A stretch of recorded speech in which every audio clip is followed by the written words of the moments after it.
இனிய வணக்கங்கள் அன்பு நண்பர்களே. மீண்டும் ஒரு புத்தம் புதிய நன்னாள் இறைமையின் வரமாக நமது தளத்தின் முதல் படிநிலையாக நேர்மறை சிந்தனைகளை நம்மிடையே விதைக்க இணைகின்றார் அன்பு தோழர் கற்பகவள்ளி அவர்களை அன்புடன் வரவேற்போம்.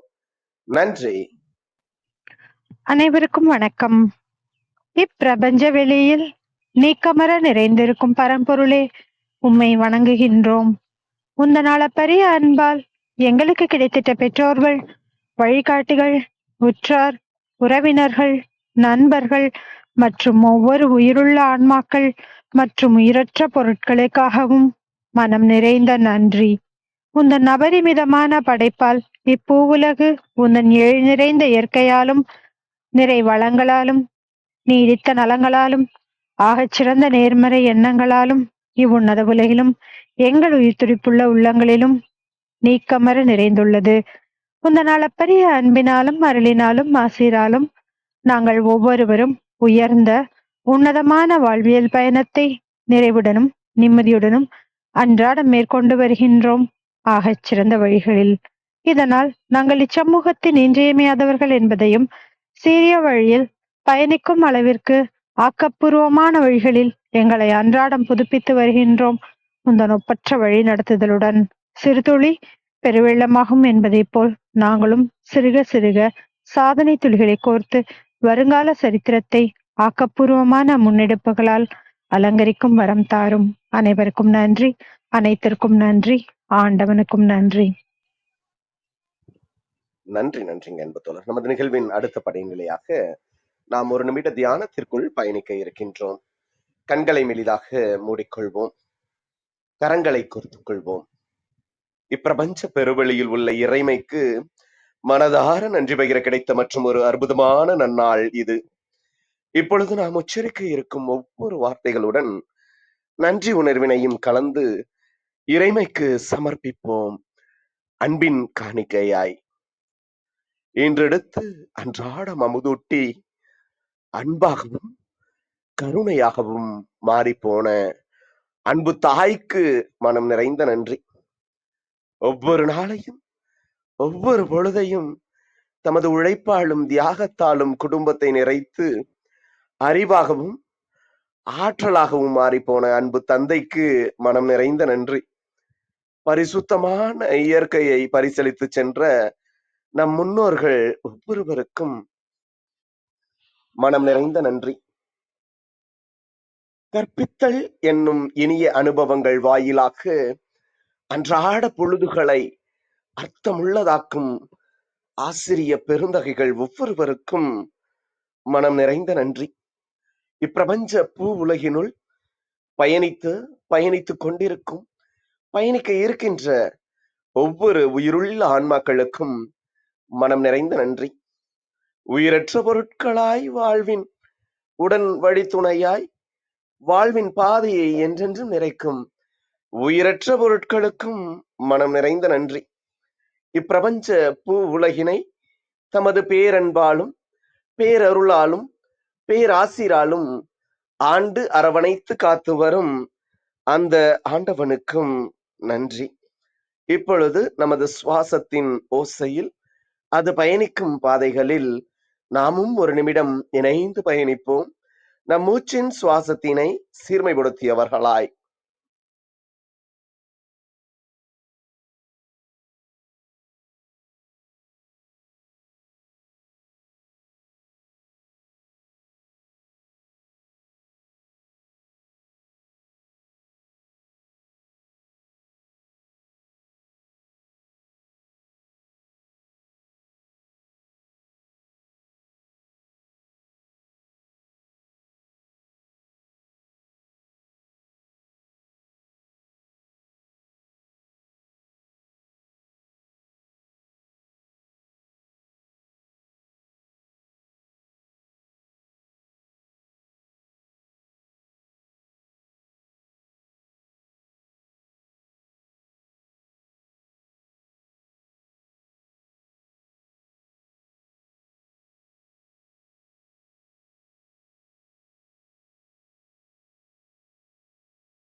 இப்பிரபஞ்ச பெருவெளியில் நிக்கமற நிறைந்திருக்கும் முடிவில்லா பரம்பொருளின் அன்போடும், அருளோடும், ஆசீரோடும் எங்கள் வாழ்வியல் சூழல் அன்றாடம் அர்த்தமுள்ள வகையில் சீருடனும், செம்மையுடனும் பண்பட்டு வருகின்றது. இதனால் இச்சமூகத்தின் சீரிய, சிறந்த முன்மாதிரிகளாக நாங்கள் திகழ்வதோடு நில்லாமல், பல்வேறு சாதனைகளையும், அதன் வாயிலாக சரித்திரங்களையும் படைக்கும் அற்புத படைப்பாளிகளாக பரிணமிப்போம். இறைமைக்கு நன்றி. இனிய வணக்கங்கள் அன்பு நண்பர்களே. மீண்டும் ஒரு புத்தம் புதிய நன்னாள் இறைமையின் வரமாக நமது தளத்தின் 646வது நாள் நிகழ்விற்கு உங்கள் ஒவ்வொருவரையும் அன்புடன் வரவேற்பதில் பெருமகிழ்வு கொள்கின்றோம் நாங்கள். இந்த நாள் உங்களுக்கு ஆக சிறந்த நன்னாளாக அமைந்திடவும், நீங்கள் அடியெடுத்து வைக்கும் ஒவ்வொரு முயற்சிகளும் உங்களுக்கு ஆக சிறந்த வெற்றிகளை பரிசளிக்கவும் அன்பின் வாழ்த்துக்களை பகிர்ந்து கொள்வதில் பெருமகிழ்வு கொள்கின்றோம் நாங்கள். அன்பிற்கினிய நண்பர்களே, இந்த வாரம் முழுக்க நாம் அஞ்சாமை என்ற ஒரு அற்புதமான தொகுப்பின் கீழ் நமது சிந்தனைகளை செழுமைப்படுத்தி வருகின்றோம். அதில் இன்று திருவள்ளுவம் என்ற ஒரு அற்புதமான நிகழ்வின் முதல் பாகத்தினை அன்பு தங்கை திருக்குறள் புவனா அவர்கள் அதிகாலை அன்பு பரிசாக வழங்க நம்மிடையே இணைந்துள்ளார். திருக்குறளில் அதன் மேன்மை உணர்ந்து அதை ஒவ்வொரு உள்ளங்களுக்கும், இல்லங்களுக்கும் சென்று சேர்க்கும் ஒரு அற்புதமான பணியினை செய்து வரும் அன்பு சகோதரி திருக்குறள் புவனா அவர்கள் இன்று திருக்குறளிலிருந்து முதல் அதிகாரம் கடவுள் வாழ்த்து சார்ந்த பகிர்தலை நம்மிடையே பகிர்ந்து கொள்ள இணைந்துள்ளார்.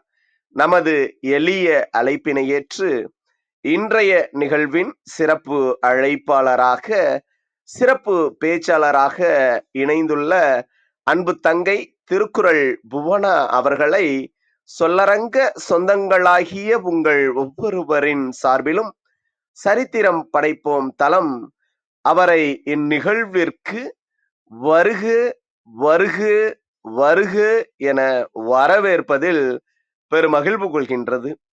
வாருங்கள், அடுத்த 50 நிமிடங்கள் அற்புதமான சிறப்புரையில் இணைவோம். நமது வாழ்வியல் புத்தகத்தில் புத்தம் புதிதாய் இன்று மலர்ந்துள்ள புதியதோர் பக்கத்தின் அழகியதோர் அத்தியாயத்தினை திருவள்ளுவம் துணை கொண்டு செழிப்பூட்டுவோம். நமது வாழ்வியல் வழித்தடங்களை இன்னும் செம்மைப்படுத்துவோம். நன்றி.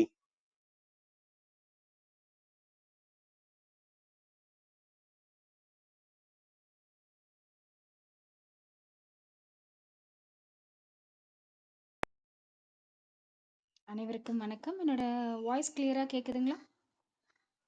கேக்குதுங்கம்மா. இன்னும் கொஞ்சம் குரல் அளவை உயர்த்தி பேசுனீங்கன்னா சிறப்பா இருக்குங்கம்மா. நன்றி. இப்போ கிளியரா இருக்குங்களா? போதுங்கம்மா. இதே அளவுல தொடருங்க. நன்றி. இப்போ தெளிவா இருக்குங்கம்மா. தொடரலாம். ஓகே. 646 நாள் அப்படிங்கிறது ஒரு சாதாரண விஷயம் கிடையாது. சரித்திரம் படைப்போம் அப்படிங்கிற ஒரு அருமையான நிகழ்ச்சிய பிரிட்டோ அண்ணா அவங்க டீம் எல்லாருமே 646 நாள் கன்சிஸ்டண்டா தொடர் முயற்சியா பண்ணிட்டு இருக்கிறது. இதுவே மிகப்பெரிய சரித்திரத்த படைச்சிருக்கீங்க.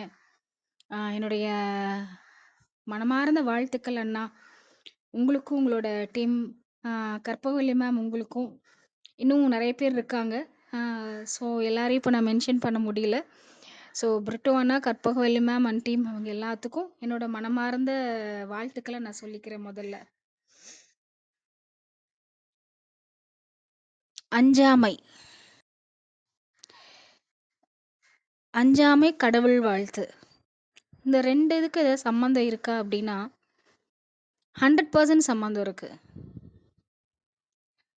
யார் ஒருத்தர் வந்து கடவுள் கூட நெருங்கின ஒரு தொடர்புல இருக்காங்களோ, அவங்களுக்கு எதுக்கு ஒரு பயம் வருது? இல்லையா? எனக்கு பயம் வரக்கூடாது அப்படின்னா, நெறைய விஷயங்கள பண்ணலாம். என்ன? சண்டை கத்துக்கலாம், கராத்தே கத்துக்கலாம், ஜூடோ கத்துக்கலாம், ஆர் களரி கத்துக்கலாம். இல்ல அப்படின்னா, நான் பயப்படாத மாதிரி நடிக்கலாம். என்ன வேணா பண்ணலாம். ஆனா 100% எனக்கு பயமே கிடையாது. ஏன்னா, படைச்சவரே என் கூட இருக்கார். என் கூட கனெக்டடா இருக்கார். அப்படின்னு சொல்லும் பொழுது தான், நம்மளுக்கு அந்த அஞ்சாமை, பயப்பட மாட்டேன் அப்படின்ற அந்த ஒரு கேரக்டர் வருது. சரி. இப்போ கடவுள் அப்படின்னு நம்ம சொல்றோம். இவர எப்படி அவர் கூட நான் இருக்கிறது? அவர நான் பார்த்தது இல்லையே! உணர்ந்திருக்கேன். அது உண்மதான். ஆனா, அவர் கூட நான் எப்படி இருக்கிறது? அப்படின்னா, நம்ம என்ன பார்க்கணும் அப்படின்னா, அவர ஃபர்ஸ்ட்டு நம்ம புரிஞ்சுக்கணும். கடவுள் தன்மை அப்படின்னா என்னன்னு நம்ம புரிஞ்சுக்கணும். இன்னைக்கு மாறிக்கிட்டு வர்ற உலகத்துல, இந்த அவசர உலகத்துல, கடவுள் அப்படின்னு சொன்னோம் அப்படின்னா, எல்லாருக்கும் ஒரு டெஃபினிஷன் வச்சிருக்காங்க. அது அப்படிதான் ஆகும். ஏன்னா, காலம் அப்படிதான். காலம் மாறிக்கிட்டு இருக்கும். பட் உண்மை என்னைக்குமே மாறாது. அந்த உண்மைய உணர்ந்த ஒரு மாபெரும் ஞானியா இருக்கிறவர் திருவள்ளுவர். சரி, இப்ப அவரோட 10 திருக்குறள் இருக்கு. கடவுள் வாழ்த்துல.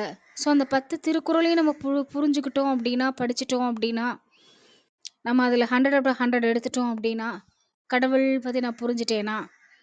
அப்படின்னா இல்ல. ஸோ, இந்த கடவுள் வாழ்த்துக்கும்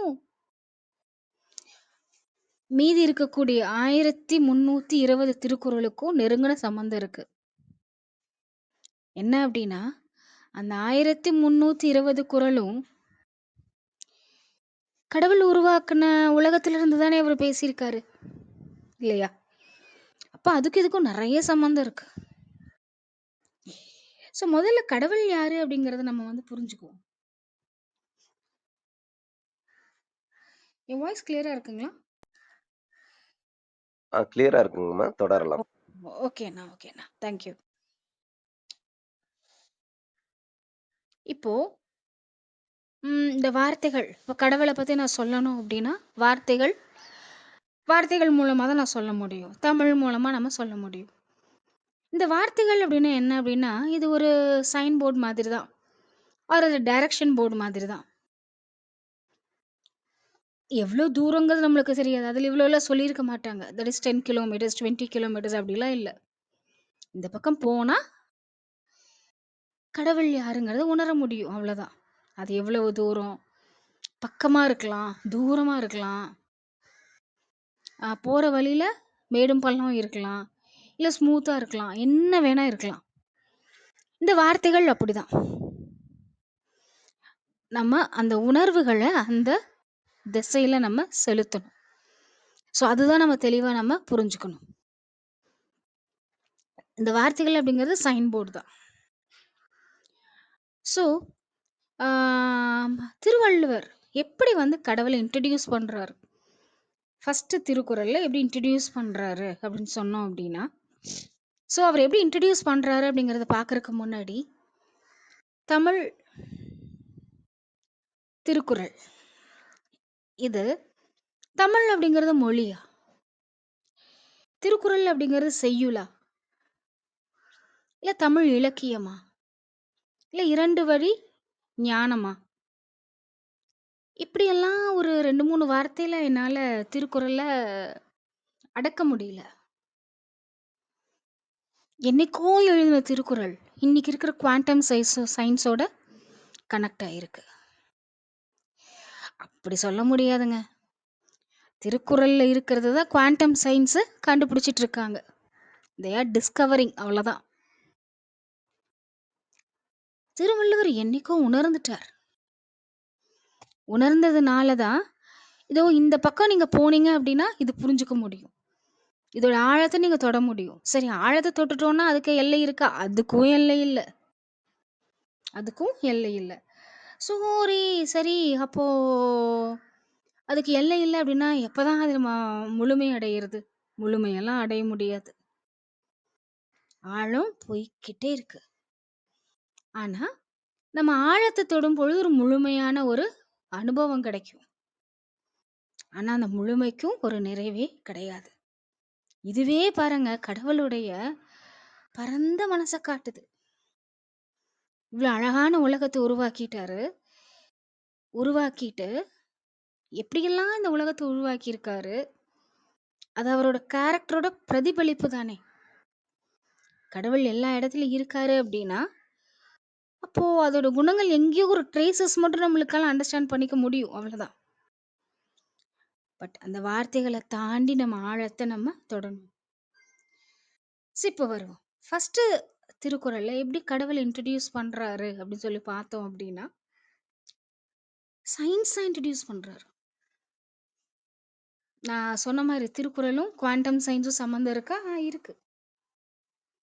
சயின்ஸா இன்ட்ரோடியூஸ் பண்றாரு. எவ்வளோ அழகு பாருங்க. ஆ இப்போ பார்த்தோம் அப்படின்னா, நம்ம பொதுவாவே ஒரு சப்ஜெக்ட் அப்படின்னா, ஆ பாட்னி அப்படின்றோம், மேத்ஸ் அப்படின்றோம். மேத்ஸுக்கும் பாட்னிக்கும் என்னப்பா சம்மந்தம்? நெறைய சம்மந்தம் இருக்கு.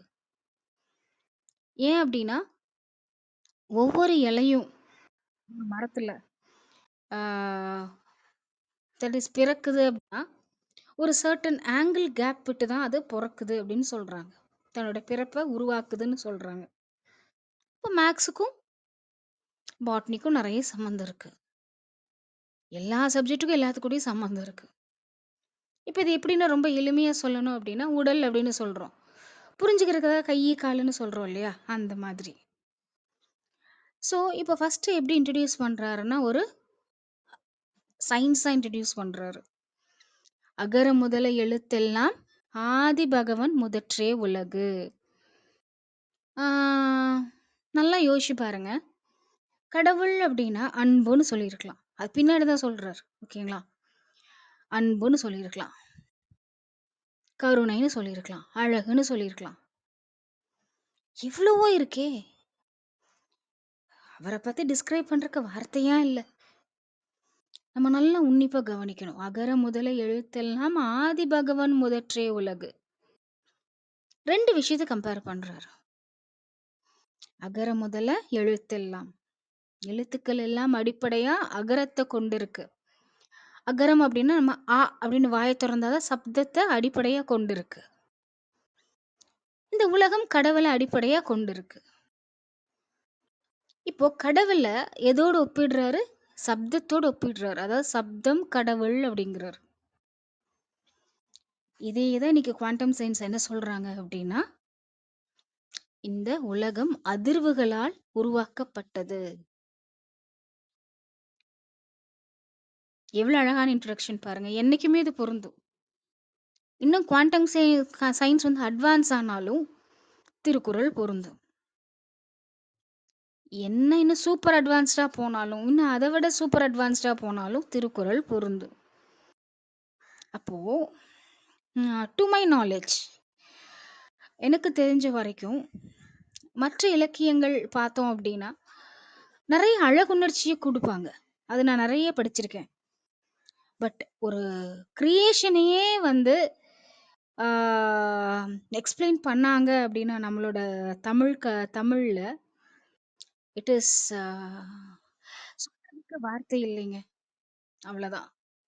ஒரு கிரியேஷனே எவ்வளோ அழகா சொல்லியிருக்காங்க நம்மளுடைய ஞானிகள். அது நம்ம ரொம்ப ஆழமா நம்ம பார்க்கணும். அகர முதல எழுத்தெல்லாம் ஆதி பகவன் முதற்றே உலகு. ஓகே, சைன் போர்டு அப்படின்னுட்டீங்க. வார்த்தை இருக்குன்றீங்க. சரி, நம்ம அந்த பக்கம் டிராவல் பண்ணி போனோம் அப்படின்னா, யாரு கைட் பண்ணுவா? கொஸ்டின் மார்க் இருக்கு. அங்க யாராவது கைடு இருப்பாரா? இல்ல நம்மள மாரியே நெறைய பேர் இருப்பாங்களா? Excuse me.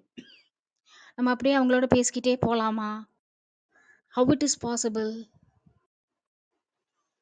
கைடு இருக்காரு. யாரு அப்படின்னா, அதுவும் அவரே தான். நல்லா யோசிச்சு பாருங்க. கடவுள நோக்கி போயிட்டுருக்கோம். சரி, ஓகே. சரி, நான் அவர ரீச் பண்ணணும், அவர போய் பார்க்கணும் அப்படின்னா, யாரு கைட் பண்ணுவா? சைன் போர்டு வச்சது அங்க யாரு? வழி காட்டுனது யாரு? எனக்கு வழி காட்டப் போறது யாரு?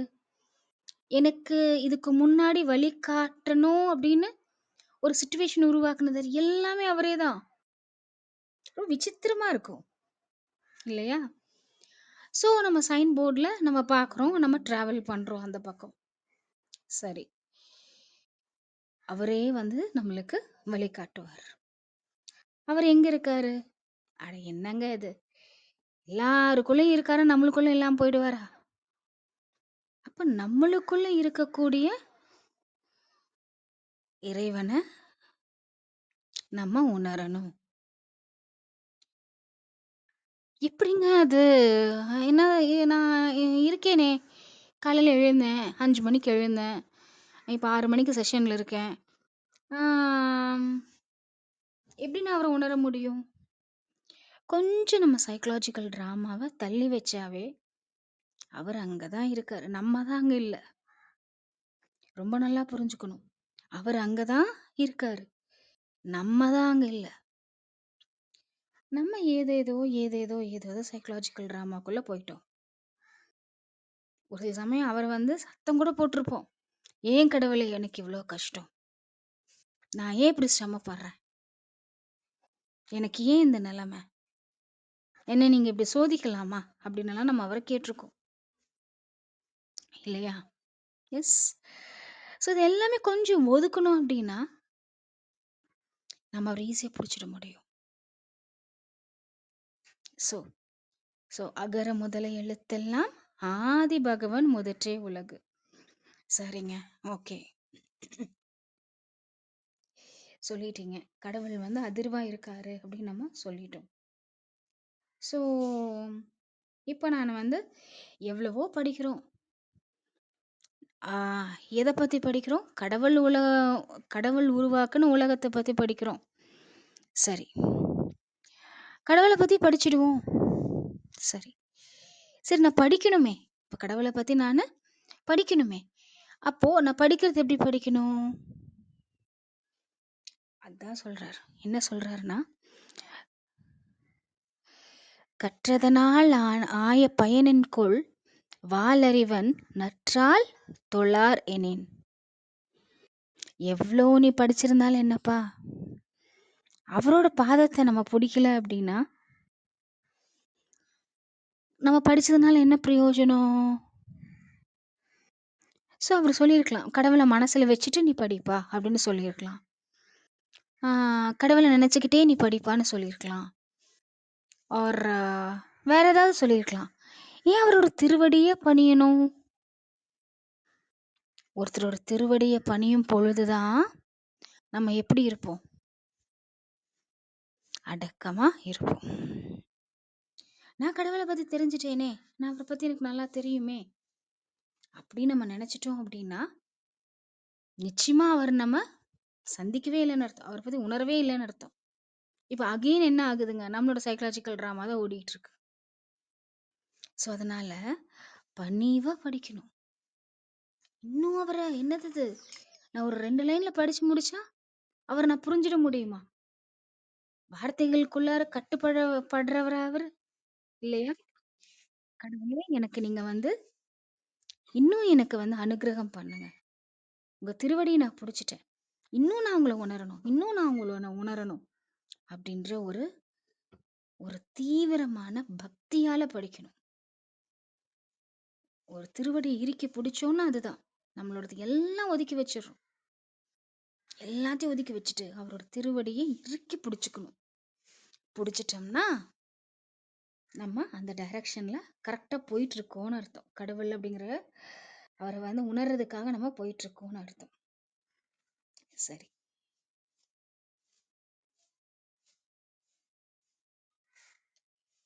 ஸோ 3வது அவர் என்ன சொல்றாரு?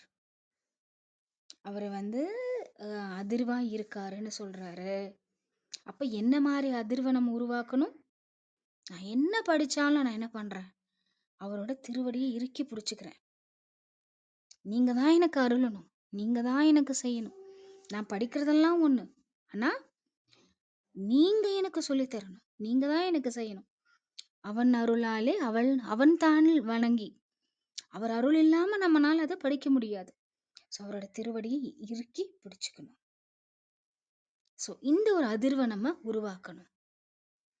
ஸோ சயின்டிஃபிக்காக நான் சொல்கிறேன், நம்ம என்ன படித்தாலும் பணிவோட படிக்கிறேன் அப்படின்ற ஒரு அதிர்வுகளை நம்ம உருவாக்கணும். முக்கியமா ஒண்ணு சொல்லணும். கடவுள் அப்படிங்கிற ஒரு மாபெரும், என்ன சொல்லலாம், அதுக்கும் வார்த்தைகள் இல்லைங்க. கடவுளை வந்து கூகுளில் நம்ம சர்ச் பண்ணா கிடைச்சிட மாட்டார். கோயில் கிடைப்பாங்க, ரூட்டு கிடைக்கும், எஸ். ஆனா கடவுள் கிடைச்சிட மாட்டார். நம்ம என்ன பண்ணணும்? அடுத்தது நம்ம என்ன பண்ணணும்? திருவடியை பிடிச்சாச்சுங்க, அப்புறம் என்ன பண்ணணும்? மலர்மிசை ஏகினான் மானடி சேர்ந்தார், நிலமசை நீடு வாழ்வார்.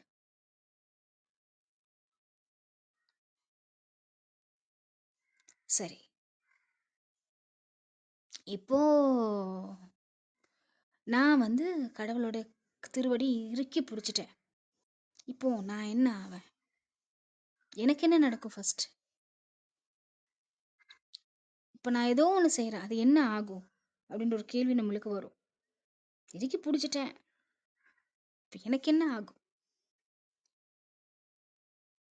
அப்போ கடவுள் எங்க இருக்காருன்னு சொல்றாரு அப்படின்னா, அவருடைய அகமாக மலரில், அதாவது ஹிருதயத்துல மலர் மாதிரி வீற்றிருக்கார் கடவுள். அங்க வீற்றிருக்கிற நம்ம மனசுக்குள்ள இருக்கக்கூடிய கடவுளோட திருவடியை தான் நம்ம இறுக்கி பிடிக்கிறோம். அப்போ நம்ம என்ன பண்ணுவோம் அப்படின்னா, இந்த உலகத்துல நிலைத்து வாழ்வோம். அப்போ நிலைத்து வாழ்வோம்னு எந்த மாதிரி நிலைத்து வாழ்வோம்? கடவுள் எப்படி நிலைத்து வாழ்றாரோ அதே மாதிரி இன்னைக்கு நம்மளும் நினைத்து வாழ முடியும், நிலைத்து வாழ முடியும். இந்த பிரபஞ்சத்துல நம்ம நிலைத்து வாழ முடியும் அப்படின்னு அவர் சொல்றாரு. இப்போ நம்ம தெளிவா புரிஞ்சுக்க வேண்டியது என்ன? கடவுள் எங்க இருக்காரு? நம்மளுக்குள்ளதான் இருக்காரு, நம்மளோட ஹிருதயத்துல தான் இருக்காரு. அவரோட திருவடியை நம்ம இறுக்கி பிடிச்சிட்டோம் அப்படின்னா நம்ம இந்த உலகத்துல நிலைத்து வாழ்வோம். சரி, இப்படி ஒவ்வொன்னா ஒவ்வொன்னா ஒவ்வொன்னா ஒவ்வொன்னா திருவள்ளுவர் ரொம்ப ஆழமாவே எல்லா விஷயத்தையும் நம்மளுக்கு சொல்லிட்டு வர்றாரு.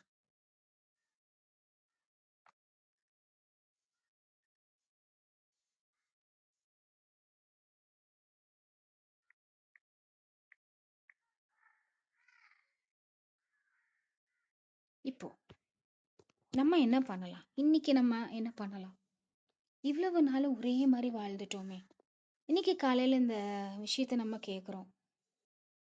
யோசிச்சு பாருங்க, எத்தனையோ பேத்துக்கு எவ்வளவோ ஒர்க் இருந்திருக்கு, எல்லாத்தையும் விட்டுட்டு நம்ம எல்லாரும் சேர்ந்திருக்காரு அப்படின்னா இதுவுமே அவரோட கிரேஸ் தான், இதுவே அவரோட அருள் தான், இல்லையா?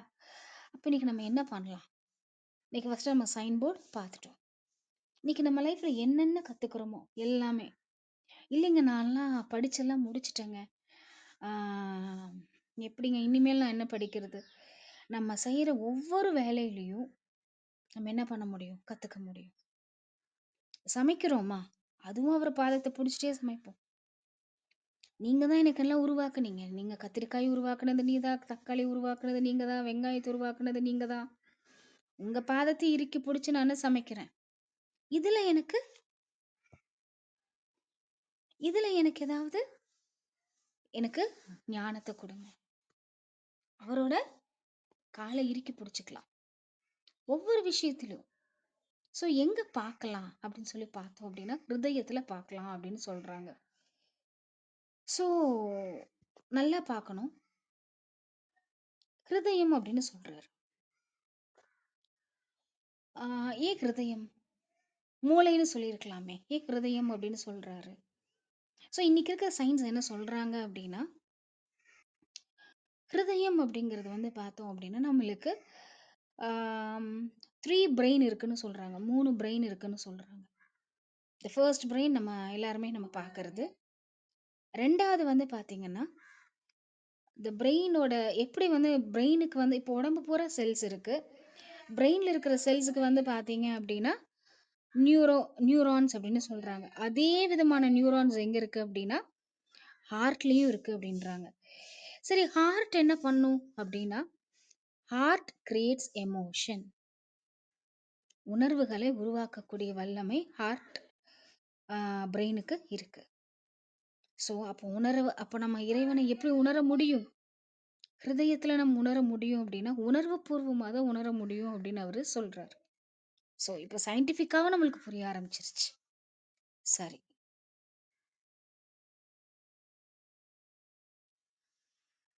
இப்போ சரி, இப்போ நானு கத்துக்கிறேன். ஆ தப்பு பண்ணிட்டேன்னா? நான் சரியா பண்ணல. மார்க் கம்மியா போச்சுன்னா? சரியா படிக்கல. அதுக்கும் அவர் என்ன சொல்றாரு? பரவால்ல, பரவால்ல. நீங்க தொடர்ந்து நீங்க படிங்க. அவர கத்துக்கிட்டே இருங்க. ஏன்னா ஆழம் ரொம்ப பெருசு. எல்லையில்லாம இருக்காரு. அப்போ கத்துக்கிட்டே இருங்க. தப்பு வந்தா வரட்டும். ஏன் அப்படின்னா, வேண்டுதல் வேண்டாமை இலானடி சேர்ந்தார்க்கு யாண்டும் இடம்பை இல. விருப்பு வெறுப்பும் இல்லாதவனாகிய இறைவனின் திருவடிகளை சேர்ந்தவர்களுக்கு எவ்விடத்திலும் எக்காலத்திலும் துன்பம் இல்லை அப்படின்றார். அப்போ நான் கடவுளை வந்து அடையணும்னு நினைக்கிறேன். நான் அவர் எப்படி பண்ணணும் அப்படிங்கறத நான் வந்து கத்துக்கிட்டு இருக்கேன். அவரோட திருவடியை பிடிச்சு கத்துக்கிட்டு இருக்கேன். அதுல நான் மார்க் கம்மியானாலும் நான் தோக்க மாட்டேன். உங்களை தோக்க விட மாட்டாரு கடவுள் அப்படின்னு சொல்றாரு. சரி, அப்படியே மார்க் கம்மியாயிடுச்சு. இல்ல நான் தப்பு தப்பா கத்துக்கிட்டேன். இல்லைன்னா கொஞ்ச நாள் கத்துக்காம விட்டுட்டேன். இல்லைன்னா எங்கேயோ நான் போய் சிக்கி போயிட்டேன். இப்ப நான் திருப்பி வந்தா அவர் என்னை ஏத்துக்குவாரா? எனக்கு வழிகாட்டுவாரா? எனக்கு என்ன என்ன அவரை என் மேல வெறுப்பு காட்டக்கூடாதே அப்படின்னு ஒரு பயம் நம்மளுக்கு இருக்கு. அதனாலே என்ன சொல்றாரு? வெறுப்பு வெறுப்பு இல்ல அவருக்கு. ஆனா நீ அவரை வந்து நீங்க அவரை வந்து இறுக்கி பிடிக்கணும்னு நம்ம பிடிச்சிட்டோம் அப்படின்னா நம்மள அவர் தோக்க விட மாட்டார். எவ்வளவு அழகான விஷயம். யோசிச்சு பாருங்க. நான் நிறைய தடவை நான் பார்த்துருக்கேன். நான் யோசிச்சிருக்கேன். இப்போ டெலிவிஷன்ல நிறைய நியூஸ் வருது. அவர் இந்த தப்பு பண்ணாரு, இவர் இந்த தப்பு பண்ணாரு. ஒரு சில தப்பெல்லாம் வந்து பார்த்தீங்க அப்படின்னா நம்மளால டைஜஸ்ட் கூட பண்ண முடியாது. அந்த மாதிரி தப்பு எல்லாமே மனிதர்கள் செய்யறாங்க. நான் யோசிப்பேன். இவ்வளோ பெரிய தப்பு ஒரு மனிதன் செஞ்சிருக்கானா அப்படின்னு யோசிச்சுட்டு பார்க்கும் பொழுது அவர் சாப்பிட்டுட்டு இருப்பாரு. நியூஸ்ல ஒரு தடவை இப்படி சாப்பிட்டுட்டு இருந்தாரு. கடவுளே, அவருக்கு பாரு உணவு நீ உருவாக்கி இருக்கியே. அப்போ உங்களுக்கு எவ்வளவு விருப்பு வெறுப்புங்கிறது எவ்வளவு தூரம் இல்லாம இருக்கும். அப்போ விருப்பு வெறுப்பு அப்படிங்கிற தாண்டி நிலையில தான் இறைத்தன்மை இருக்கின்றது அப்படிங்கிறத நம்ம புரிஞ்சுக்கணும். சரி, இப்போ நான் வந்து கத்துக்கிறேன். இதுதான் கடவுள்னு நான் முடிவு கட்டிட்டேன் அப்படின்னா என்ன? அப்போ வந்து நான் அவரை உணர்ந்துட்டேனா அப்படின்னு? நான் சொன்னேன், இது கண்டினியூஸ் லேர்னிங் தான். ஒரு பர்டிகுலர் டெஸ்டினேஷன் அந்த மாதிரிலாம் கிடையாது. நான் இதை படிச்சு முடிச்சிட்டேன் அப்படின்னாவே அது என்னங்க? அது அறியாமை தான். ஸோ அதனால என்ன பண்ணிட்டு இருந்தாங்கன்னா, இறைவனோட புகழ பாடிக்கிட்டே இருந்தாங்க. நம்மளோட கலாச்சாரத்துல இறைவனோட புகழ பாடிக்கிட்டே இருந்தாங்க. அப்படி பாடிக்கிட்டே இருக்கும்போது என்ன நடக்கும்? நல்லா யோசிச்சு பாருங்க. ஒருத்தரை வந்து நான் மனசார பாராட்டுறேன். அப்ப என்ன நடக்குது? நம்மளோட சைக்காலஜிக்கல் விஷயங்கள் எல்லாமே ஃபுல் ஸ்டாப்புக்கு வந்துரும். ஒருத்தருக்கு பல பல நோக்கத்துல நம்ம பாராட்டலாம். சரிங்களா? ஆனா இறைவன நம்ம வந்து புகழ வந்து பாடிக்கிட்டே இருந்தோம் அப்படின்னா, நம்மளோட அறியாமை பூரா என்ன ஆயிடுங்க? மறைஞ்சு போயிடும் ஒரு பாயிண்ட்ல. இவ்ளோ அழகான உலகமா? இவ்ளோ அழகான விஷயத்த நீங்க உருவாக்கியிருக்கீங்களே! அப்படின்னு அவர் நினைக்கும் பொழுது நம்ம மனசுல இருக்கக்கூடிய இருள் மறைய ஆரம்பிச்சிடும். அதான் சொல்றார், இருள் சேர் இரு வினையும் சேரா இறைவன் பொருள் சேர் புகழ் புரிந்தார் மாட்டு. இறைவனின் மெய்மையோடு சேர்ந்த புகழையே விரும்பி விரும்பினவரிடத்து அறியாமை என்னும் இருள் சார்ந்த இருவகை வினைகளும் வந்து சேரா. அவரை புகழ பாடிக்கிட்டே இருந்தா போதும், அவரோட பேரை சொல்லிக்கிட்டே இருந்தா கூட போதும். சரிங்களா? அறியாமே நம்ம பக்கத்துல வராது. ஏன்னா நம்ம உண்மையை இறுக்கி பிடிச்சிருக்கோம். அப்ப எப்படி பொய் வரும் நம்ம பக்கத்துல? எப்படி அறியாமையில நம்ம இருப்போம்? இருக்க மாட்டோம் இல்லையா? சோ அவரை நம்ம புகழ்ந்து அவரோட புகழ் என்னவோ அதை பாடிக்கிட்டே இருக்கணும் அப்படின்னு சொல்றாரு. எஸ். அப்போ அண்ணா ஸ்டார்ட் பண்ணும் பொழுது என்ன சொன்னார் அப்படின்னா, நன்றி உணர்வோடு ஸ்டார்ட் பண்ணார். பாருங்க, நம்ம முதல் அதிகாரத்துக்கும் நன்றியுடைமைக்கும் சம்பந்தம் இருக்கு. அவரோட புகழை நான் எப்படி பாடுவேன்? அவர் படைச்ச எல்லா விஷயத்தையும் சொல்லி சொல்லி சொல்லி சொல்லி நன்றியோட நம்ம இருக்கிறோம் அப்படிங்கிறதே அவரோட புகழை பாடுறது தானே. ஸோ அதனாலதான் அண்ணா பாருங்க ஸ்டார்ட் பண்ணும் பொழுது நன்றியுணர்வோடு நம்ம இந்த ப்ரோக்ராமை நம்ம ஸ்டார்ட் பண்றோம் இல்லையா? ரொம்ப அழகு. நன்றி உணர்வு அப்படிங்கிறது மிக அழகு. ஒரு செகண்ட்ல, ஒரு 2-3 செகண்ட்ஸ்ல நம்ம ரொம்ப மூட் அப்செட்டா இருக்கும். நல்லா யோசிச்சு பாருங்க, எந்த விஷயத்துக்கு நம்ம மூட் அப்செட்டா இருக்கோமோ நம்ம மனசை தெளிவா வச்சுக்கிட்டு, நல்ல வேளை எனக்கு இந்த என் மனசுக்குள்ள இருக்கிற வெறுப்பை வெளியில கொண்டு வந்த, நன்றி நன்றி நன்றி அப்படின்னு நம்ம சொல்லிட்டே இருந்தோம்னா கூட கொஞ்ச நேரத்துல என்ன ஆயிடுதுங்க, ஃபீல் செட்டில் டவுன். ஏன்னா கடவுள் தன்மை அவ்வளவு சக்தி வாய்ந்தது இல்லையா? ஸோ சரி, இப்போ எனக்கு கடவுளை நான் பண்றேன், என்னங்க பண்றது? ஆசை சாதாரண விஷயமா? ம்? நம்மளுக்கு எவ்வளவு அழகான உலகத்தை படைச்சிட்டாரு, ஆசை வராதா? Yes or no? எஸ். நான் இப்படிலாம் எனக்குமே வரும், ரொம்ப ஆசை வரும். ஏன்னா சாதாரண உலகமா அவர் படைச்சது, எங்கேயாவது போய் சிக்கிக்குவேன். அப்போ நான் நினைப்பேன், கடவுளே கடவுளே, நீங்க உருவாக்குன இந்த விஷயமே இவ்வளவு அழகா இருந்தா, நீங்க உருவாக்குன இந்த உலகமே இவ்வளவு அழகா இருந்தா நீங்க இன்னும் இவ்வளவு அழகா இருப்பீங்க. உங்களெல்லாம் நான் பார்க்கணும் அப்படிங்கிறத நான் ரொம்ப ஸ்திரமா என் மைண்டுக்குள்ள போட்டுக்கிட்டே இருப்பேன். இது என்னுடைய மிக முக்கியமான ஹேபிட் இது. ஸோ அடுத்தது என்ன சொல்றாரு அப்படின்னா, பொறிவாயில் ஐந்தவித்தான் பொய்த்தீர் ஒழுக்க நெறி நின்றார் நீடு வாழ்வார்.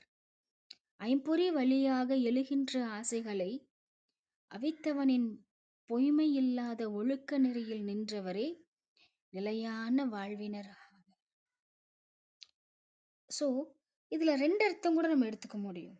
என்ன அப்படின்னா, நெடுங்காலம் வாழ்வர் அப்படின்னு சொல்றது பாத்தீங்க அப்படின்னா நம்மளுடைய சோல் ஜேர்னி அப்படின்னு கூட நம்ம எடுத்துக்கலாம். எஸ், ஈவன் நம்ம எல்லாருமே இன்னைக்கு சயின்ஸும் ஒத்துக்கிறாங்க, the energy cannot be destroyed இல்லைங்களா? அப்போ நம்ம உருவாக்குற இந்த எனர்ஜி என்ன பண்ண முடியும்? நம்ம ஒரு ஹையர் லெவலுக்கு நம்ம எடுத்துட்டு போக முடியும். அப்போ நிலைச்சு நம்ம என்ன பண்ணலாம்? ஒரு இறை சிந்தனையில இறை வழியில போகும் பொழுது அந்த சோல் ஜேர்னியும் பாத்தீங்க அப்படின்னா நிலைச்சு நன்மையான வழியில சரியான வழியில அது போய்கிட்டே இருக்கும்.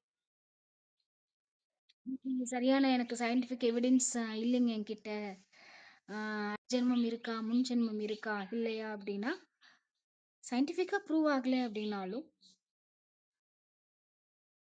பல விஷயத்துல நம்மனால பல பேரோட அனுபவங்கள் பாத்தீங்க அப்படின்னா இருக்கு அப்படிங்கிற மாதிரி தான் நம்மளுக்கு தோணுது. சரிங்களா? அப்போ நிலைத்து வாழ்வார் அப்படிங்கிறது இந்த ஜென்மத்துல மட்டும் இல்ல, எவ்ரிதிங், இந்த இந்த பிறப்புலயே இந்த இந்த சோல் ஜேர்னி, ஓகேங்களா, இந்த எனர்ஜி ஜேர்னிலே பார்த்தோம் அப்படின்னா நிலைச்சிருப்போம், சந்தோஷமா நம்ம உண்மையோட நிலைச்சிருப்போம் அப்படின்னு அவர் சொல். அப்ப அதுக்கு என்ன பண்ணணும்? தட் இஸ் நம்மளோட ஆசைகளை கட்டுப்படுத்தணும். ஓகே. கட்டுப்படுத்தணும்னு எப்படி? இப்ப எனக்கு வந்து சாப்பிடணும்னு தோணுது. கட்டுப்படுத்திட்டு நான் அப்படி இல்ல. கொஞ்சம் விழிப்புணர்வா இருக்கணும். இது எனக்கு தேவையா? தேவையில்லையா? அப்படிங்கிறது கொஞ்சம் விழிப்புணர்வா பார்க்கணும். எனக்கு கரெக்ட்டா எனக்கு 11:00 ஆனா காஃபி வேணும். இன்னைக்கு ஒரு 1/2 அன் ஹவர் தள்ளி போடலாமே. கொஞ்சம் விழிப்புணர்வா பாருங்க. கட்டுப்படுத்த வேண்டாம். கட்டுப்படுத்தணும்னா என்ன ஆகும்? ஏன்னா கட்டுப்படுத்துறதுங்கிற ஒவ்வொருத்தரும் ஒவ்வொரு டெஃபினிஷன் வச்சிருப்பாங்க. அதனால நான் சொல்றேன். ஸோ, ஆ நம்ம வந்து பல்ல கடிச்சிட்டு இருக்கிறது அப்படி இல்ல. கொஞ்சம் விழிப்புணர்வா பார்க்கலாம். கொஞ்சம் கொஞ்சமா தள்ளி போடலாம். ஏன் ஒரு 1 மணி நேரம் கழிச்சு குடிக்கலாமா? எஸ். ஓகே. ஒரு 1/4 டம்ளர் கம்மி பண்ணுவோமா? கொஞ்சம் விழிப்புணர்வா பார்த்துட்டே இருந்தோம்னா, ஒரு காலத்துல காஃபியே நம்மள விட்டுட்டு போயிடும். சாரி. நம்ம காஃபி விட்டுட்டு வெளில வந்துருவோம். சரிங்களா? ஸோ, அந்த மாதிரி நம்ம கொஞ்சம் விழிப்புணர்வா பார்க்கணும். ஸோ சரி. அடுத்தது கடவுள் என்ன சொல்றார்? கடவுள் வாழ்த்துல. சரி, கடவுள நான் எப்படி எக்ஸ்ப்ளைன் பண்றது? எஸ், நம்ம தெரியணும் இல்லைங்களா? இப்ப நான் ஃபார் எக்ஸாம்பிள் இப்ப நான் வந்து வழியில போயிட்டுருக்கேன். எதிர்ல வர்றவர் கடவுளா இருக்கலாம். இல்ல நான் போயிட்டுருக்கிற வழியில ஒரு இடம் வந்து கடவுள் அங்க இருக்கலாம். இப்படி நான் வந்து uh can you show me the map? இந்த மாரி தான் இருப்பாரு. அப்படின்னலாம் நம்ம வந்து எதுவுமே பண்ண முடியாது. சரிங்களா? என்ன சொல்றாரு அப்படின்னா,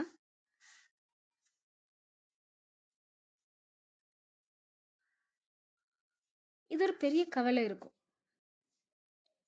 "தனக்குவமை இல்லாதான் தாழ் சேர்ந்தாள் கல்லால் மனக்கவலை மாற்றல் அரிது." கடவுள வந்து யாரோட ஒப்பிட முடியும்? யாரோடயும் ஒப்பிட முடியாது. அவருக்கு என்ன ஒரு டெஃபினிஷன்? பாருங்களேன், இன்னைக்கு வரைக்கும் சயின்ஸ் வந்து டெஃபினிஷன் குடுக்க ட்ரை பண்ணிட்டே இருக்காங்க. ஆனா, இன்னும் சரியான டெஃபினிஷன் குடுக்க முடியல. சரிங்களா? ஸோ, அவருக்கு வந்து நம்ம வந்து ஒரு டெஃபினிஷன் இப்படிதான் இருக்கும், அப்படிதான் இருக்கும் அப்படின்லாம் சொல்லவே முடியாது. ஓகே. ஓரளவுக்கு சொல்றார். விருப்பு, வெறுப்பு நிலைய தாண்டின நிலையில இருக்காரு. நன்றி உணர்வா இருக்காரு. இதெல்லாம் ஒரு டெஃபினிஷன் தானே. சொன்ன மாரி சைன் போர்டு தான். ஸோ உள்ள போனோம் அப்டின்னா, அவர் வந்து உவமையா இப்படிதான் எக்ஸாக்ட்டா இருப்பாருங்கிறத நம்மளால சொல்ல முடியாது. அப்பவும் பாருங்க என்ன சொல்றாரு. அவருக்கு வந்து எந்த ஒப்புமை அந்த மாரிலாம் கிடையாது. அப்பவும் வந்து என்ன சொல்றாரு. அடிக்கடி நம்ம பார்த்துக்கிட்டே இருந்தோம்னா, திருவடிகள இறுக்கி புடிச்சுக்கணும். ஓகே. அவருக்கு வந்து திருவடிய அவர நம்ம ரீச் பண்ணணும். அப்படின்னு அவர் சொல்லிக்கிட்டே இருக்காரு. அப்படின்னா, ஒரு கற்றல் அப்படிங்கிற ஒரு வழியில, ஒரு பணிவு அப்படிங்கிறது பாருங்க எவ்ளோ முக்கியமா இருக்கு. இல்லையா?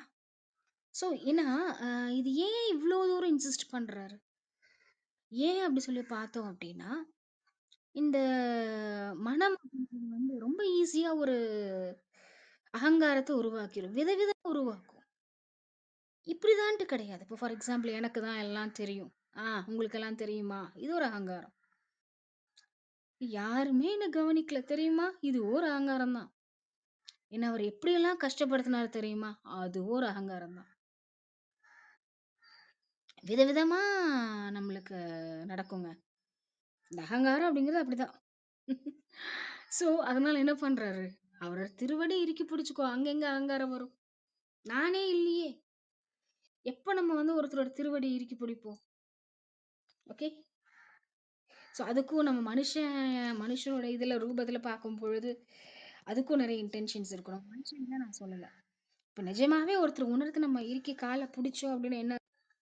அங்க யாரு மறையிறா? நான் அப்படிங்கிற அந்த தன்மை நம்மளோட சைக்காலஜிக்கல் டிராமா என்ன ஆகுதுங்க? வேனிஷ் ஆக ஆரம்பிக்குது. ஆரம்பிக்குது. இல்லையா? அதனால தான் திருப்பி திருப்பி சொல்றார். சைக்காலஜிக்கல் டிராமால சிக்கிக்காத. அவர இறுக்கி புடிச்சிரு. அவரோட திருவடிய இறுக்கி புடி. பணிவா இரு. அப்படிங்கிற அவரு சொல்லிக்கிட்டே வர்றாரு. அப்படி வந்துட்டோம் அப்படின்னா, நம்மளோட மனக்கவலை அப்படிங்கிறது என்ன ஆகுங்க? ஈஸியா மாறிடும். இல்லன்னா மாற்ற முடியாது. கட்டாயம் மாத்தவே முடியாது. இதுதான் கடவுள் நம்ம டிசைட் பண்ணிட்டோம் அப்படின்னா, அங்க தான் நம்ம ஒரு மிகப்பெரிய அறியாமையில நம்ம இருக்கோம் அப்படின்றது அர்த்தம். ஸோ, அவர அந்த மாரிலாம் நீங்க வந்து உவமையெல்லாம் சொல்ல முடியாது.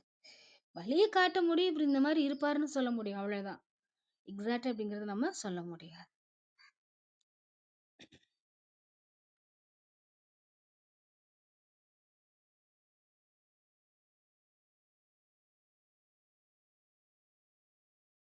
அறவாளி அந்தணன் தாள் சேர்ந்தார் கல்லால் பிறவாளி நீந்தல் அரிது.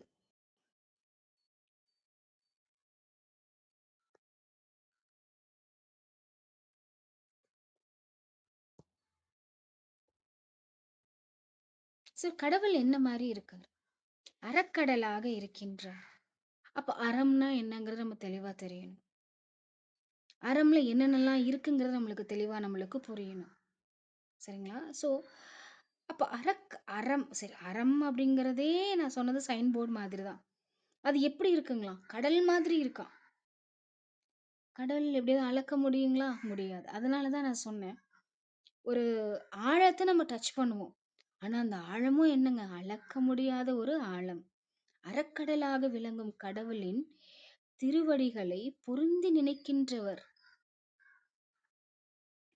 அவரோட திருவடியை இறுக்கி பிடிக்கல அப்படின்னா, நம்ம இந்த இன்பம், பொருள் இது கூட சிக்கி நம்ம போயிடுவோம். அந்த கடலை நம்ம என்ன பண்ண முடியாது? கடக்க முடியாது. அப்போ நம்ம என்ன பண்ணணும்? அவரோட திருவடி இறுக்கி பிடிச்சிட்டு இதெல்லாம் போற வழியில ரசிச்சுக்கலாம்.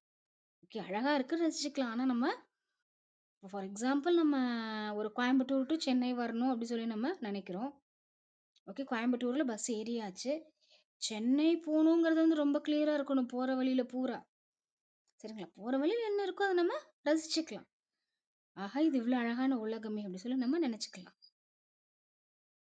இவ்வளவு அழகான உலகம், இது உருவாக்குனவர் இன்னும் எவ்வளவு அழகா இருப்பார், இன்னும் எவ்வளவு அழகா இருப்பார், இன்னும் எவ்வளவு அழகா இருப்பார். இப்போ ஃபார் எக்ஸாம்பிள் ஏதாவது ஒண்ணு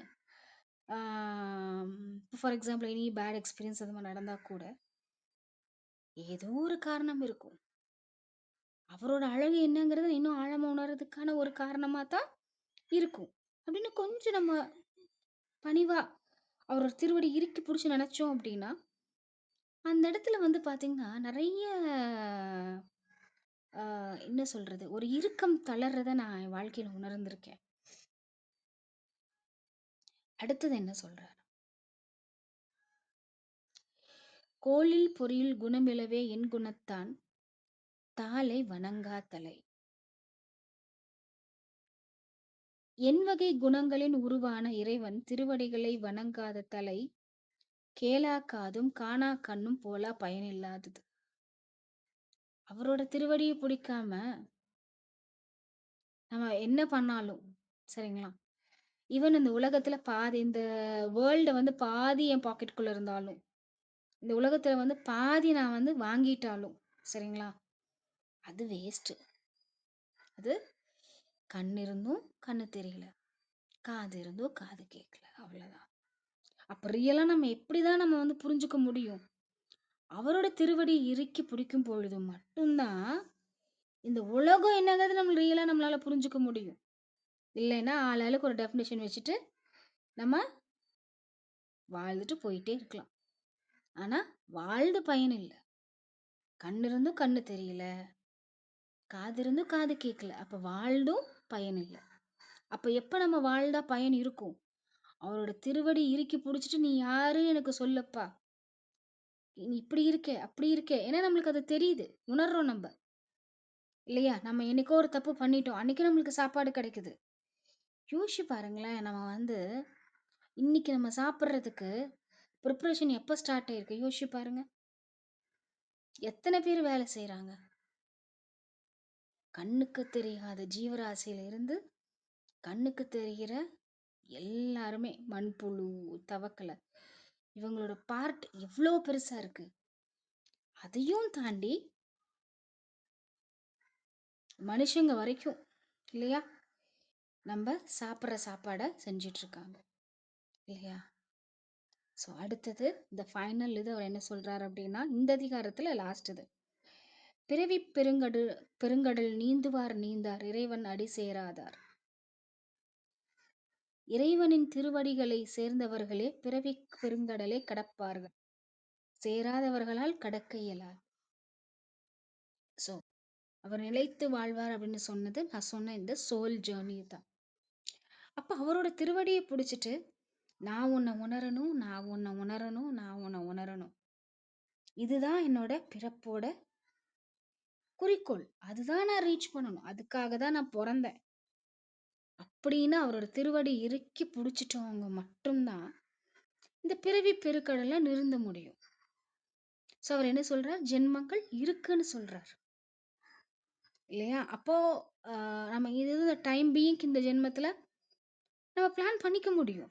இட் இஸ் வெரி ஈஸி. நான் இன்னைக்கு ஃபுல்லா சந்தோஷமா வச்சுக்க முடியுமா என்ன? பண்ணலாமே. ஸோ நம்ம இது முடிஞ்சதுக்கப்புறம் I can go to my favourite hotel. அங்க போய் நல்லா சாப்பிடலாம். அதுக்கப்புறம் என்ன பண்ணலாம்? ஒரு சினிமாக்கு போலாம். ஓகே. சினிமாக்கு முடிச்சுட்டு என்னோட க்ளோஸ் ஃப்ரெண்ட் வீட்டுக்கு போலாம். அங்க போய் கொஞ்ச நேரம் நல்லா தூங்கலாம். ஈவினிங்க்கு எங்கேயாவது பீச்சுக்கு போலாம். இல்ல பார்க்குக்கு போலாம் அவங்கள கூட்டிட்டு. அப்புறம் நைட் டின்னர் அவங்களோட நம்ம ஸ்பெண்ட் பண்ணலாம். நம்ம பிடிச்ச ஃப்ரெண்டோட. ஓகே. இப்படி நம்ம பிளான் பண்ணிட்டு போலாம். But what is the use? இது ஜென்மம் பூரா நீங்க பண்ணிக்க முடியும். ஒவ்வொரு வருஷம் ஒவ்வொரு ஊருக்கு போலாம். ஒவ்வொரு நாடுக்கு போலாம். ஒவ்வொரு நாடு சாதாரணமாவாங்க இருக்கு. எவ்வளவு அழகு, என்ன இயற்கை. இப்படியே கூட போயிரலாம். பட் பிறவி பெருங்கடல் நம்ம நல்லா யோசிச்சு பார்க்கணும்.